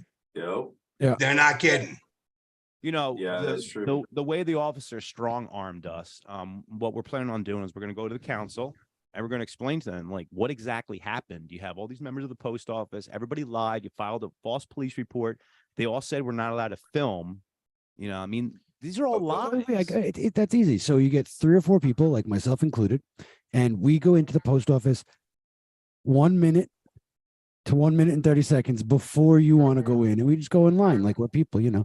And then as soon as you come in, we all turn around and take out our phones so they can say, "Everyone, stop filming." I know. I was thinking the same thing. If everybody had a film, like a phone, and started filming, well, then what? I mean, what is the problem? You know, and the funny thing is this, Lance, you're gonna love this, right? So we can also So- assert that we're not. I'm part of what we're doing. listening. Lefty, he got the Oprah footage of the body camera, right? So, okay, so we're not allowed past the window. We're not allowed past there as members of the public. So obviously we're not allowed to film back there because you're not allowed back there, right? the cop But can. what's funny is we have the cop cam, which is the footage of like the secured part, I guess. Like the whole thing makes zero sense. And now they're gonna Because hate now we have footage of the part you're not supposed to be. And you don't filming, have an which is attorney behind right the now. window. You Yeah, have we no got attorney. No.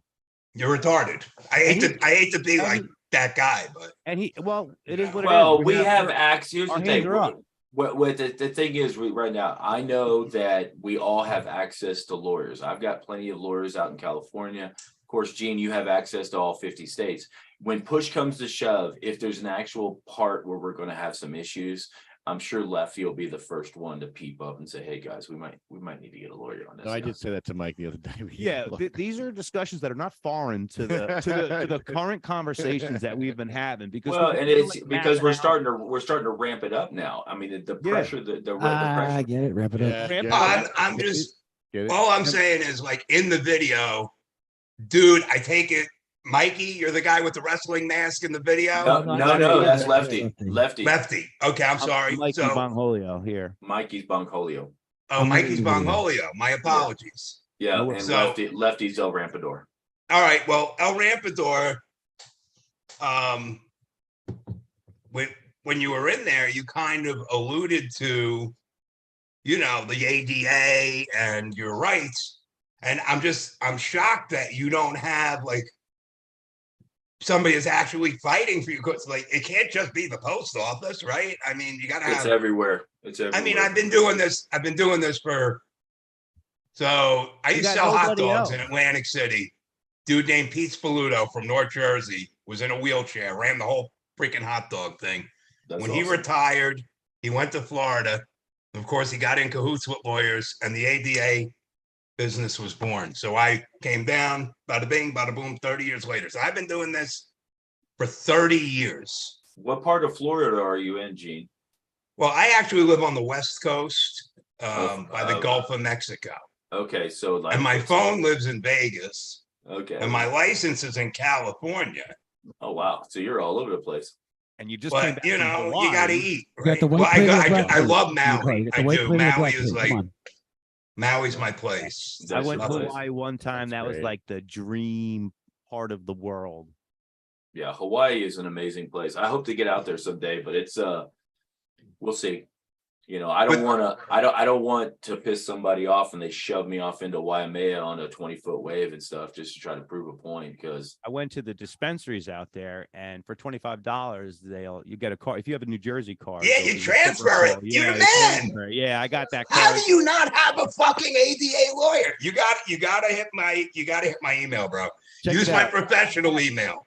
Gene, I That's got assaulted. from the I site. got assaulted 3 times. I got assaulted doing this, and every time I got assaulted, I would take him to court. And I would say, you put a ramp in, I'll drop the charges, and they would put a ramp in. And how many times? Yeah, How you- many you'd times have you $1 got million. ramp? How many times from the assault that you got the ramp? It Yeah. was- yeah. Yep. three. Yeah. So it's honestly, it's this or that. And this is what I say, and this is the truth. I would rather work for businesses that wanted to do the right thing than work for people that had to sue businesses. Exactly. But businesses will never do the right thing if they don't think that people are going to sue them for Outright. not doing the right thing. Exactly. We got to hold them back. Corporations will do whatever you let them get away with doing to you. Yep. That's for Period. sure. Yep. You are absolutely 100% correct. And that's I hope people are listening. I really do. And I'm glad that I thank God every day that Mikey and Lefty are doing what they're doing out in New Jersey every day. I mean, whether I'm actually face to face with them or following them on social medias and stuff like that. But at this point, I mean, we are making a lot of noise. So, I mean, I contacted my California lawyer the other day and have put out some things for him. I've got a couple of them out there. I got two or three lawyers out in California that I Yeah, deal with. Cali's totally different, though. You got to realize in California, you have the Unruh Act, okay? Yeah, Under and that's the whole thing is the lawyers out in Cali like to stay in their territories. They like to stay in Orange County or they like to stay in Yes. Riverside County. No, it's the money. If Yeah. you get $4,000 damages automatically in the state of California, this is what I'm telling you. In a no damages state, a person can just fix the ramp and then tell you to go fuck yourself. Exactly. And then you got to pay the lawyer, or you find a lawyer that'll eat it. Well, right? a lot of the lawyers out there, you have to be a bona fide patient or have a bona fide excuse. They do a lot of some pro bono retainers out there. I know a couple of them that do pro bono, especially that are in the active. ADA, the other side pays. That's the secret. That's the But secret. anyway, my wife's gonna shoot me. All right. Peace. Peace, brother. Have a good I one. support what you do. Contact me. I'll be happy to help. Thank you, sir. Thanks, brother. Thank you, Gene. Have a good night. Good You night. too. Good night. He looks like Gene LaBelle. Does anybody know who Gene LaBelle is? Gene LaBelle is the guy that choked out Steven Seagal. He's a old wrestler. He's a wrestler and stuff. Wait a minute. Are you saying that all of Steven Seagal's Aikido chopping bullshit is bullshit? It is bullshit. being Gene choked out. LaBelle Like choked him out. Choked Made out him from shit. his video angle. It was just Well, head and then all yeah, face up top. Yeah, I know. He looks like Gene LaBelle, even though Gene LaBelle's dead. He's passed on, God rest his soul. But yeah, he was an old. They say he was the first MMA wrestler. And there's a character of him on that Once Upon a Time in Hollywood from Quentin Tarantino, in it's the stunt guy played by Brad Pitt. He's actually playing a character that is Gene LaBelle basically beat up Bruce Lee. He's choked out Steven Seagal. And this guy there, he looked like he was a resurrection of him. So he said his license was from California. It's like, man, you looked like Gene LaBelle's brother or something. It's like, especially how he had his, Camera angle. Yeah, his camera angle Yeah, was it was awesome. just His head. Yeah. Just his head. Well, hey fellas, how's it going? Hey, Lance. Hey, how's what's it? up? Doing Oh, good. you guys, how's it going? Now can we relax and not talk so much about business? Jesus fuck. Like let's talk about cars or talk about something other than cannabis, because man, it's to me, it's just like we have beautiful lives now. We're putting the screws to them and they can't stop us. And this is where we're gonna win this thing, man. It's gonna take us a while still. It's probably another generation down the road, but Well, it's going to take a while, but we're going to move quick with it. And well, now I hopefully what happens, the exposure of the Biden administration getting caught with sensitive and secret documents at his house stored next to his Corvette. It's now a huge distraction. They'll probably end up impeaching him if it goes forward, but we have much bigger issues that are out here that's so big, and that's how they get us away from discussing issues for patients and stuff like that. Is now they're going to be dealing with. We just had the Ukrainian Zelensky come here and steal $44 billion to go fight the Russians, and we got those big issues that are out here, and now we got the Biden administration that, of course, Sleepy Joe was going to, oh, I didn't know those documents were in there. You know, it's comical. Did any of you guys watch any of the confirmation hearings or not confirmation hearings, the choosing between McCarthy, the Speaker of the House? Did y'all watch any of that C-SPAN stuff? Dude, that was fun. That was fun. They almost came to fist of blows. Matt Gaetz or Gerritz or whatever his name is, dude, they almost kicked his ass on the floor. Because the holdouts, there was 20 at one point, then it went down to 5. And they eventually got McCarthy eventually got his speakership after 15 rounds of duking it out. And there was at one point, I think is the representative from Arkansas, they charged over to Getz and they had to hold this. They were trying to hold this guy back. And he was trying to get over to Getz, and Getz was just sitting there like, go for it, brother. I would like to see this, because it was all being recorded on C-SPAN. So it's very exciting times, man. Hey, have you added some cars since I've been around last? Ice cream truck. Oh yeah, ice cream truck. Where's the ice cream truck? I see the fire. Is that fire truck over there? I see fire truck, ambulance. Fire truck is new. Wow, good for you, Lefty. You're adding some cars.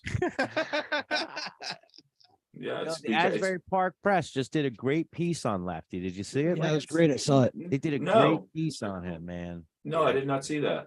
Yeah, it was wonderful. amazing. Wonderful. They edited it together really well with the way you were narrating over it. Yeah. Yeah, it's pretty good. Yeah, no, it was such a nice piece, I man. You have rabbled- to watch it, Lance. Where is it? Where is it? I posted it. It's up somewhere. I mean, it's their job to cut your half hour down to. They took my half hour and chopped it up and made it coherent, because I was probably just rambling. She Rambling. did a great job. She's so She did a good. great job. She's awesome. She nailed it. Speaking of which, you guys smoke hash? Yes. Yes. Okay, Who good. does? Who doesn't? Yes.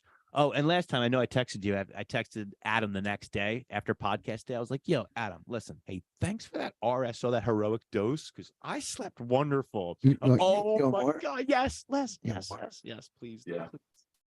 Yeah, you guys are less. Oh yeah, you know what, we didn't talk about it. You want this? This RSO Uh, lambs. what's his name? Just had a kid. The truck. This is great. I feel like I'm putting my finger out for like a finger prick, but no. What this is his name Send me again? the truck there, Mikey. awesome. Send me the truck. Thank you so much. Jason I got Jason Cordero. here. Give this to. Did you guys realize he just had a little girl? Yep. Give this to. So that's amazing, man. He had a really end of the 2022. You know, he didn't find out his chick was pregnant until she was 5 months pregnant. You want this, Lefty? And then all of a sudden, boom, Yeah, She pops party up. news. Party. party. Yeah, and then Also pops out. to the party. Yeah. And now he's got a little baby he's taking care of. Not only is he doing his quote unquote cookies, he's also got a deal with now he's big papa. But you know what? You know, that's the way it goes when you least expect it, these things happen to you. He's in that right now. He's the notorious DAD. I actually talked to him the other day, because once I wanted to ramp my stuff back up, and I always made that promise. I took like I always do. I started taking a break off at Thanksgiving, and I really don't rear my head back up until after New Year's. I've done that for years. I work really hard from January to like October, and then I started slowly withdrawing into myself, and then I'll wake back up after New Year's, and I was like, "Hey guys, I'm still here. Made it to 2023. I made it. Yay, we're all here. They didn't blow up the planet yet." So it's good. So good. Yeah, we're gonna have it's nice. It's nice, good. And that's true, man.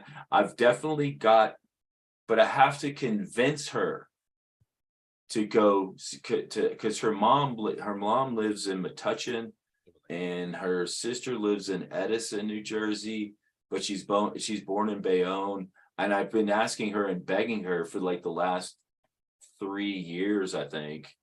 It's like 3 years ever since we moved here to because it's 1,400 miles to you guys from Amarillo, or it's 1,000 miles. I think it's 1,400 or 1,700 miles to Jersey going east, and it's 1,000 miles back to Huntington. So it's actually, we could probably, we could do that trip down the old Route 66, I-40, 44, and then kind of kick it north and go through Pennsylvania, and pretty soon I'm in Jersey. So I'm just trying to get her to go there. And she's had a really rough year too, man. The guy that she moved out of New Jersey with from New Jersey to California, his name was Steve. He's another one of our fentanyl victims. He overdosed on fentanyl out in California, and they found him dead in his apartment. So we had a really 2022 was the year of the Grim Reaper collecting souls in our little group. Started in February and didn't really end until almost August, right after the summer.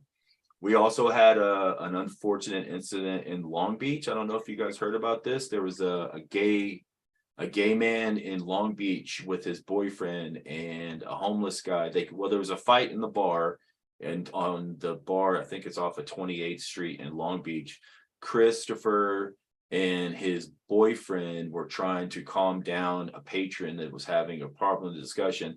So they kind of get him outside, and as they get him outside, a homeless man came around the corner on a bicycle, jumped off his bicycle, stabbed Chris in his heart, killed him instantly, and then his boyfriend was stabbed as well, but survived. They found the guy, so he's looking at murder charges. So now we're dealing. It's been like 4 months ago, so we're dealing with, we're just dealing with, like I said, the Grim Reaper's out collecting souls, and by doing this, it's bringing an awareness. An awareness to our situation. Your life is not guaranteed. Your next days are not guaranteed. So enjoy it while you can, because you never know. You're going to put your head down on a pillow, and you're just going to, all of a sudden, you're going to see a flash of a light, and then you're on the other side. Then it's important to mention they found the alleged man. No, he's not alleged to do it. They didn't know. He's not alleged to do it. He's actually the guy. They got evidence on Chris. Justice for Christopher, man. They found the guy that murdered Chris, and the guy's locked up in the Santa Ana jail right now, and they're going after this fool. Yeah, Kim Finley was his mom. Christopher Finley was the beautiful young man who was 28 years old. I've known Christopher since he was 18 years old. I spent a lot of time with that young man, and it is a very, very tragic situation, and it just speaks volumes to the violence that's going on out in California, speaks volumes to the hypocrisy of a lot of things out there. So, and now California is getting fucked by God and Mother Nature. It's awesome. Anybody seeing those videos out of Santa Cruz and stuff where the guys are, there's a video of the waves are just destroying piers and all this kind of stuff. The water's churning, it's all black and stuff. There was a wave came up the river mouth, and he rode that sucker on a longboard. There's a video of it. He catching this wave, and he rode that sucker, and they were playing the Jeopardy theme as he was doing it. Yeah. Na, na, na, na, na, na. So yeah, it's it's definitely have an apocalyptic sense in California. So it's you're not guaranteed, man.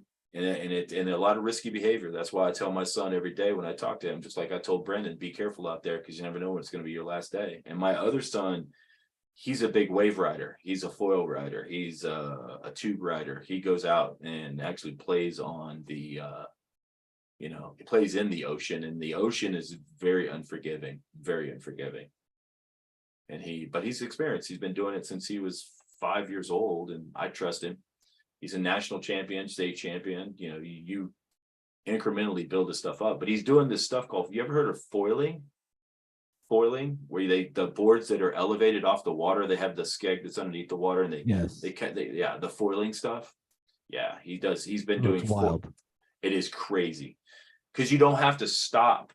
You can continue. His iPhone or his iWatch that he has, his new iWatch that he has, it keeps track of his distances gone. It is, if you look at it superimposed on the map of Hanalei Bay and stuff, it's just a series of these circles and stuff. They're just foiling all over the reefs and everywhere. It's beautiful to watch.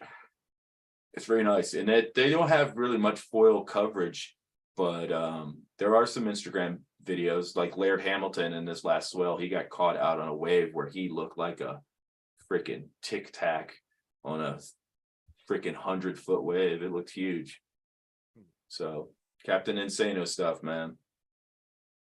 Well, I'm glad you guys made it out of the New Year's and everybody survived and we didn't have any issues and nobody got arrested and everybody hopefully partied. I could have still hung out in 2022, man. I had a great year. Well, that's what Lefty was saying earlier. I can't believe we're in 2023 and it just happened so quick. Yeah. I mean, literally, I turned around and it was just a year ago. I mean, just a year's gone by so fast. It's like I think McKenna says it's the quickening. They call it the quickening as a tendency. Well, it speeds up over time. You know what I figured out is like when you're 10 years old, a year, it's so incredibly long, Right. throughout the school year and whatever. And at that point, it's only 1/10 of your life. And you don't even remember the first few years of your life. Yeah, So you don't even remember year is a sub gigantic 5-year-old. part of your like conscious life or whatever. Right. And then when you're 40, it's a 40th. Yeah. I agree. My dad just celebrated his 80th birthday. I mean, come on now, 80th. Come on. I mean, I even told my dad, I was like, "How does it feel to be 80?" And he's like, "I don't know. Sometimes it does when he's 79." I was like, "Well, we'll see what happens when you turn 90." It's like, what is it going to feel like when you're 90? What is it going to feel like when you're 100?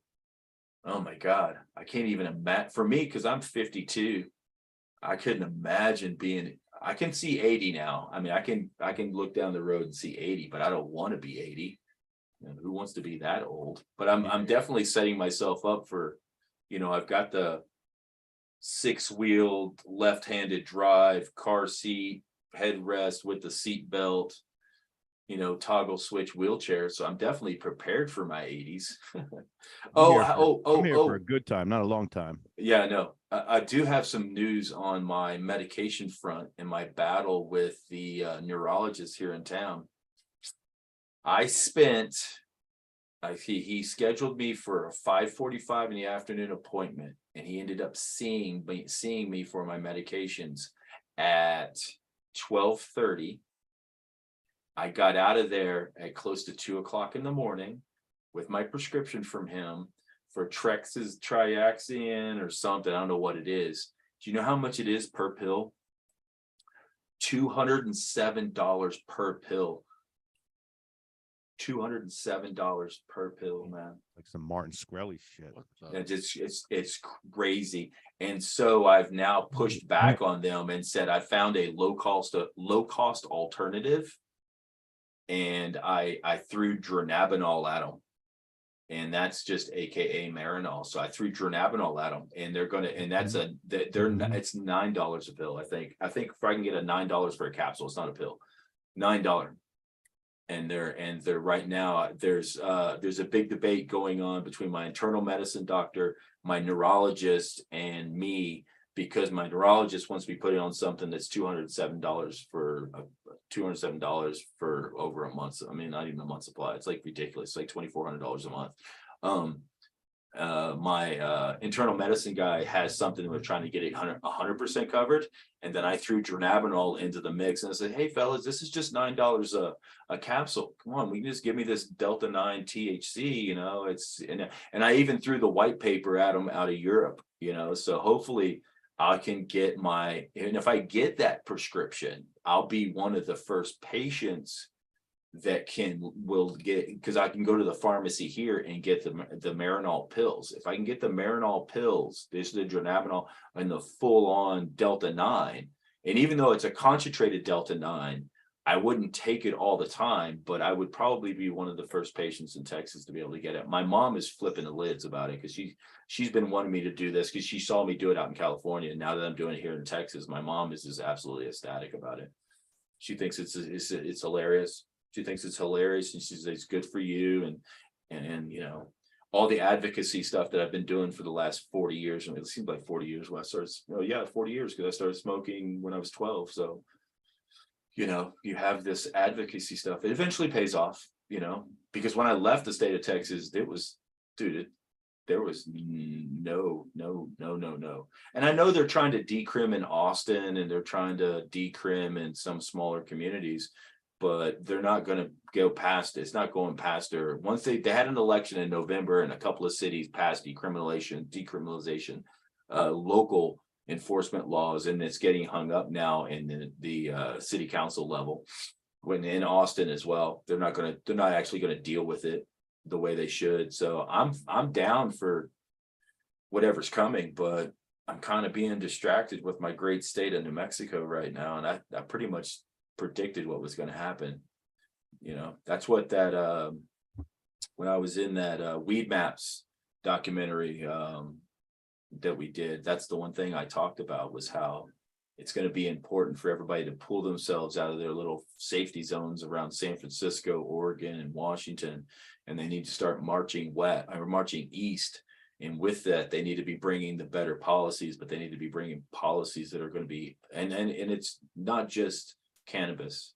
We want all psychedelics. We want all cannabis. We want all cannabinoids. We want all healthy drugs that are meant to enlighten people, legalized and available, especially for patients, especially for our veterans, especially for people with MS, especially for people that need this stuff because of the mere fact of it's not called assisted suicide anymore. Not in me. It's assisted dealing with your condition, because your death is coming anyways. You're not going to kill yourself. You're not going to Kevorkian your body. You're going to actually do this in a way that, you know, you're going to wait for your exit point. You're not going to advocate for somebody to give you your exit point. So I'm very, very honored to be able to expunge or expel, if you will, or proselytize my experience, because I'm a you know, public enemy number one in my neighborhood. When I was down in Sugar Land, I mean, I was the first person to bring indoor grows to Sugar Land. I was the first person to legitimately import seeds from Amsterdam and bring the indoor grow life to a segment of a state, to where if I would have gotten busted back in 1992, are you fucking kidding me? I'd still be in jail. They would have locked me up and thrown away the key. Now, you know, I mean, I'm sure that there's a lot of people that are still getting busted and they're considering illegal transport and stuff like that, but they're getting busted with other stuff. They're getting busted with fentanyl. They're getting busted with meth. They're getting busted with the big drugs that we should actually be getting rid of, because it's killing people. So I did it the right way. And my mom even said that. My mom said, you've challenged laws in the state of New Mexico. I was actively a part of the beginning of what happened in New Mexico with Bill Richardson. You know, I was actively a part of sticking the finger to the man, saying, hey, this is not right. Taking up court cases, taking up the DA's, you know, 2 or 3 day court cases. They're going from 8 o'clock in the morning till 8 o'clock at night. They're wanting to go home at 5 o'clock, and I'm still in the stand rambling about the benefits of cannabinoids and this and extract processes on record. It's all on record, man. I was on the stand for 3 days in my court case, and I was my only witness. So like when the prosecution, when my defense attorney or my public defender, I asked her to put me on the stand because I need to tell them my thing. As you know, I spent 3 days being questioned by not only the prosecutor, but also the defense attorney. And the prosecutor, whenever they rested for the jury to decide I already assumed that I was going to be convicted, because it was already a given. You know, I went from 32 months incarceration to 18 months incarceration, and I was a first-time offender. First-time offenders into New Mexico don't do any jail time, and my sentence went from 18 months down to 9 months, and they kicked me off of probation because I was such a Billy badass, and I was always bugging them.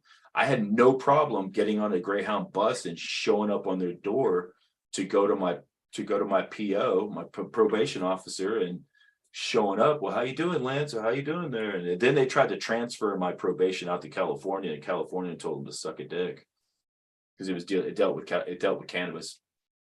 So you have to take your experience and you have to pass it on to the next generation. If we don't do this, people, if we don't do this, it's just, I mean, I'm going to be dead. I mean, I'm not going to care when I'm dead, but I'm definitely going to come back and haunt some people. That's for sure. I'll come back and I'll definitely make my presence known.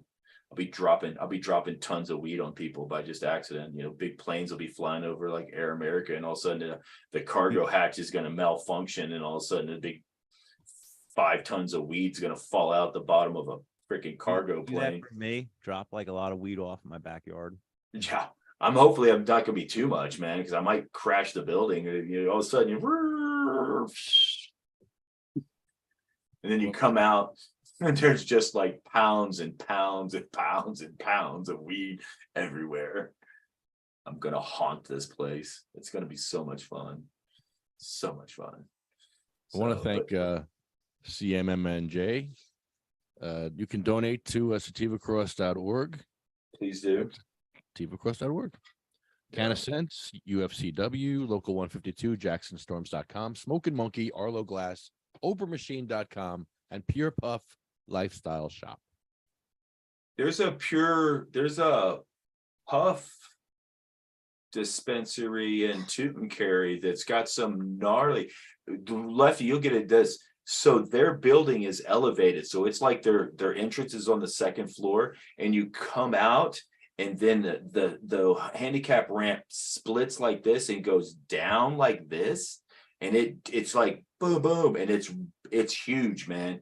They have the that's my place that I'm going to be going on Martin Luther King, celebrate Martin Luther King Jr.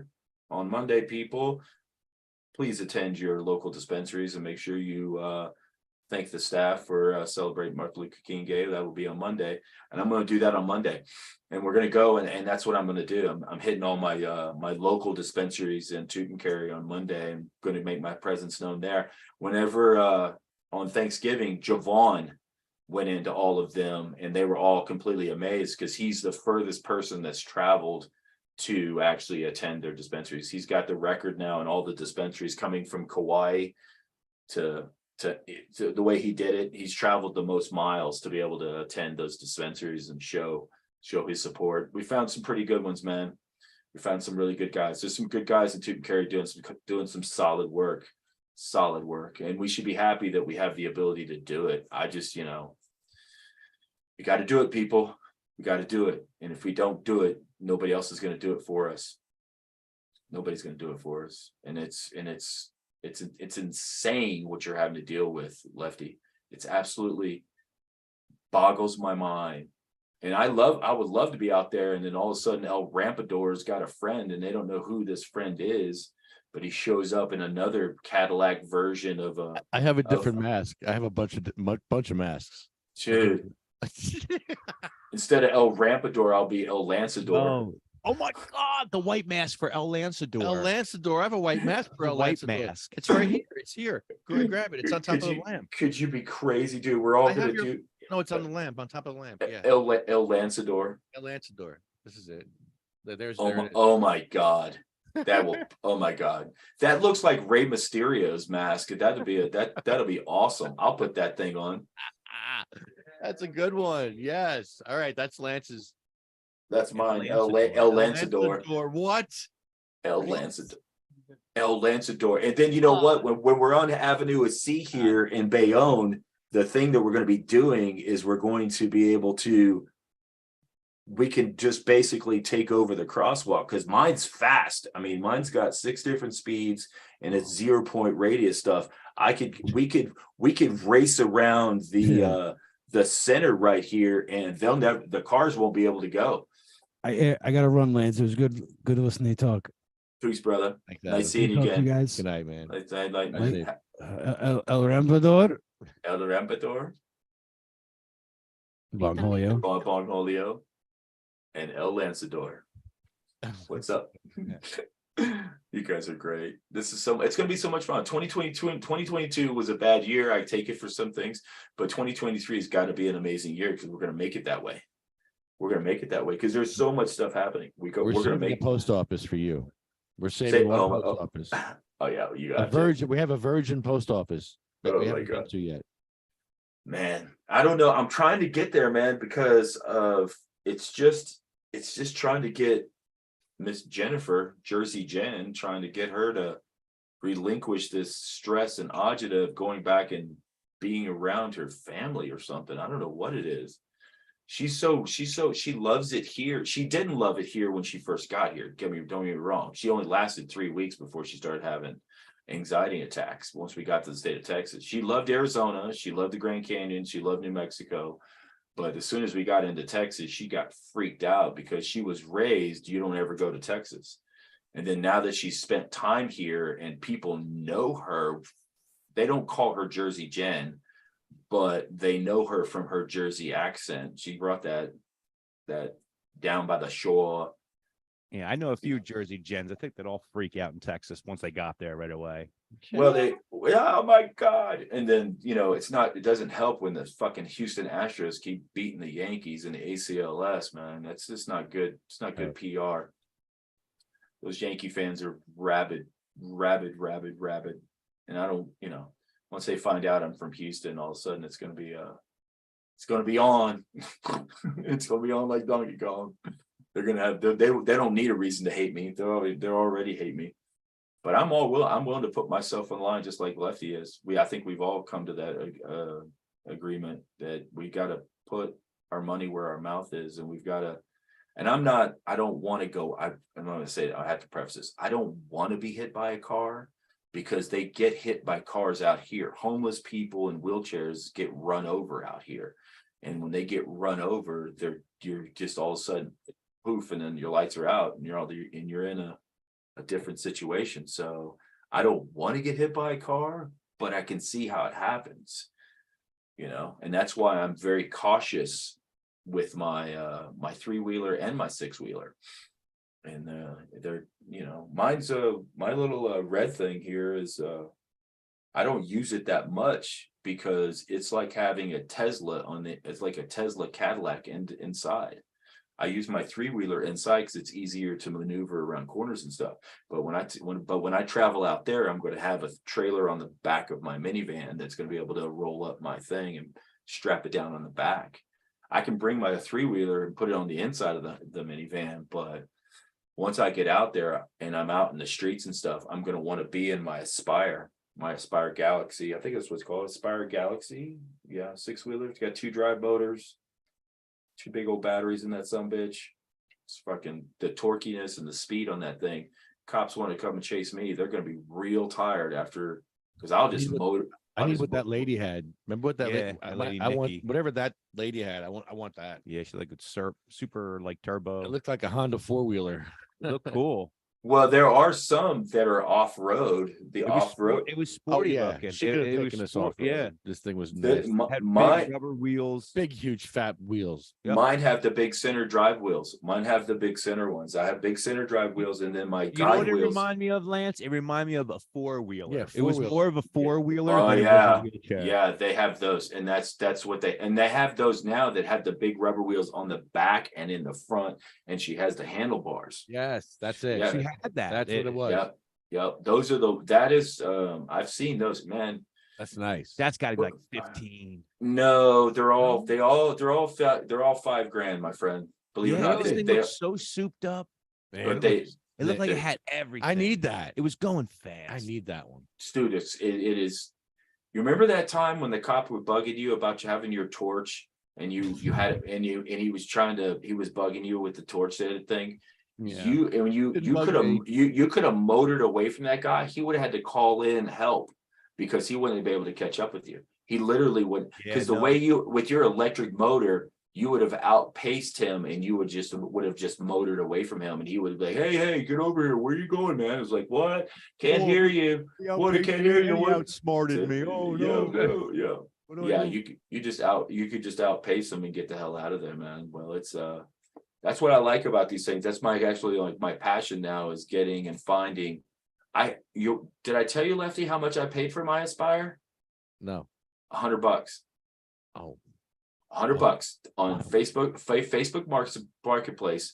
I was on Facebook Market one place, and I always search for electric wheelchairs or electric scooters, and a lady posted on there $100. And I saw it, and it looked a little dirty, but I saw it, and I was like, 9 times out of 10, you replace the batteries, these things will just take off. He put, I jumped on it. I asked the lady, I messaged her, I was like, do you take Venmo? She says yes.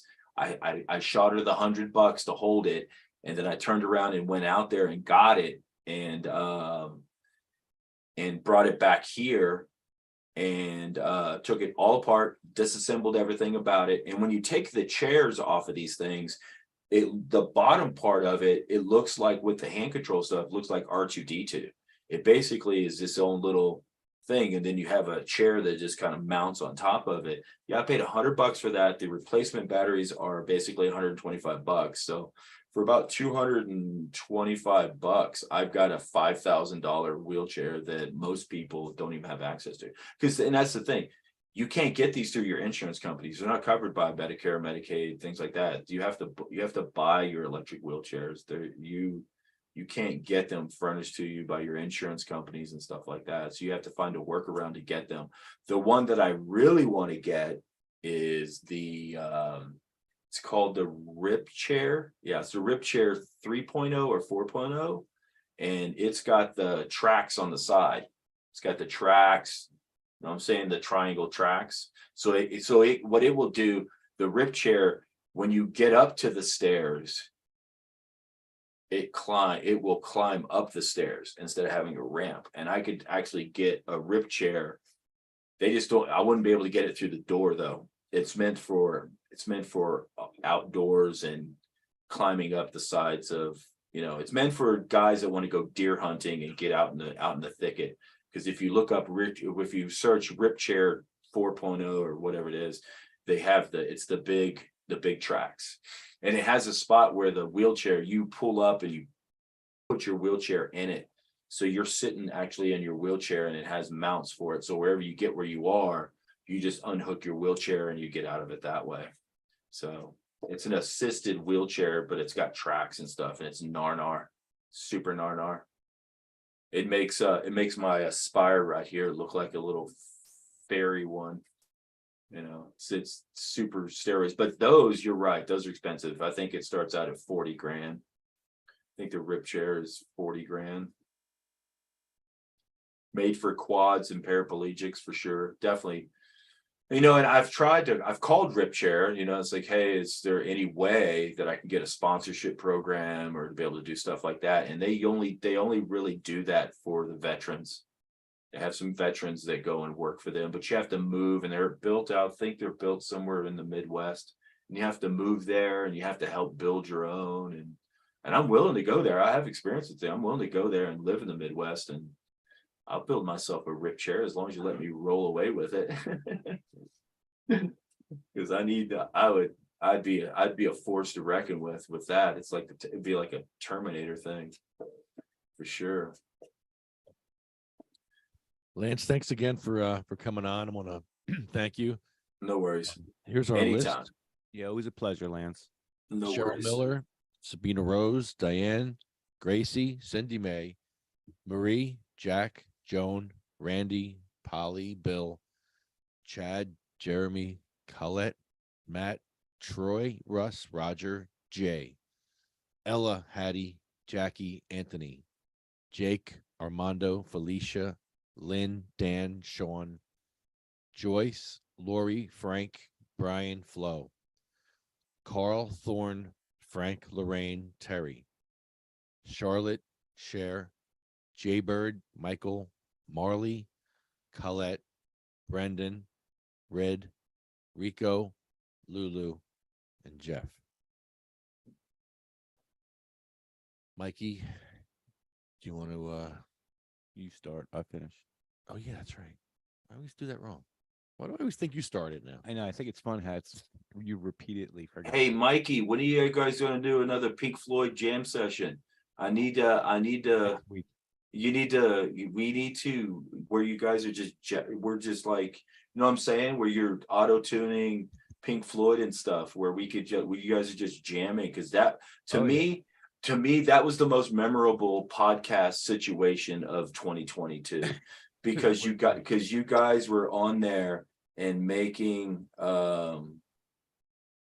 making it where like I was doing stuff, doing the dishes and all this other stuff, you know, and I could hear you auto tuning Pink Floyd, and I kind of like, I looked over at the TV and I was like, man, I've heard that song before.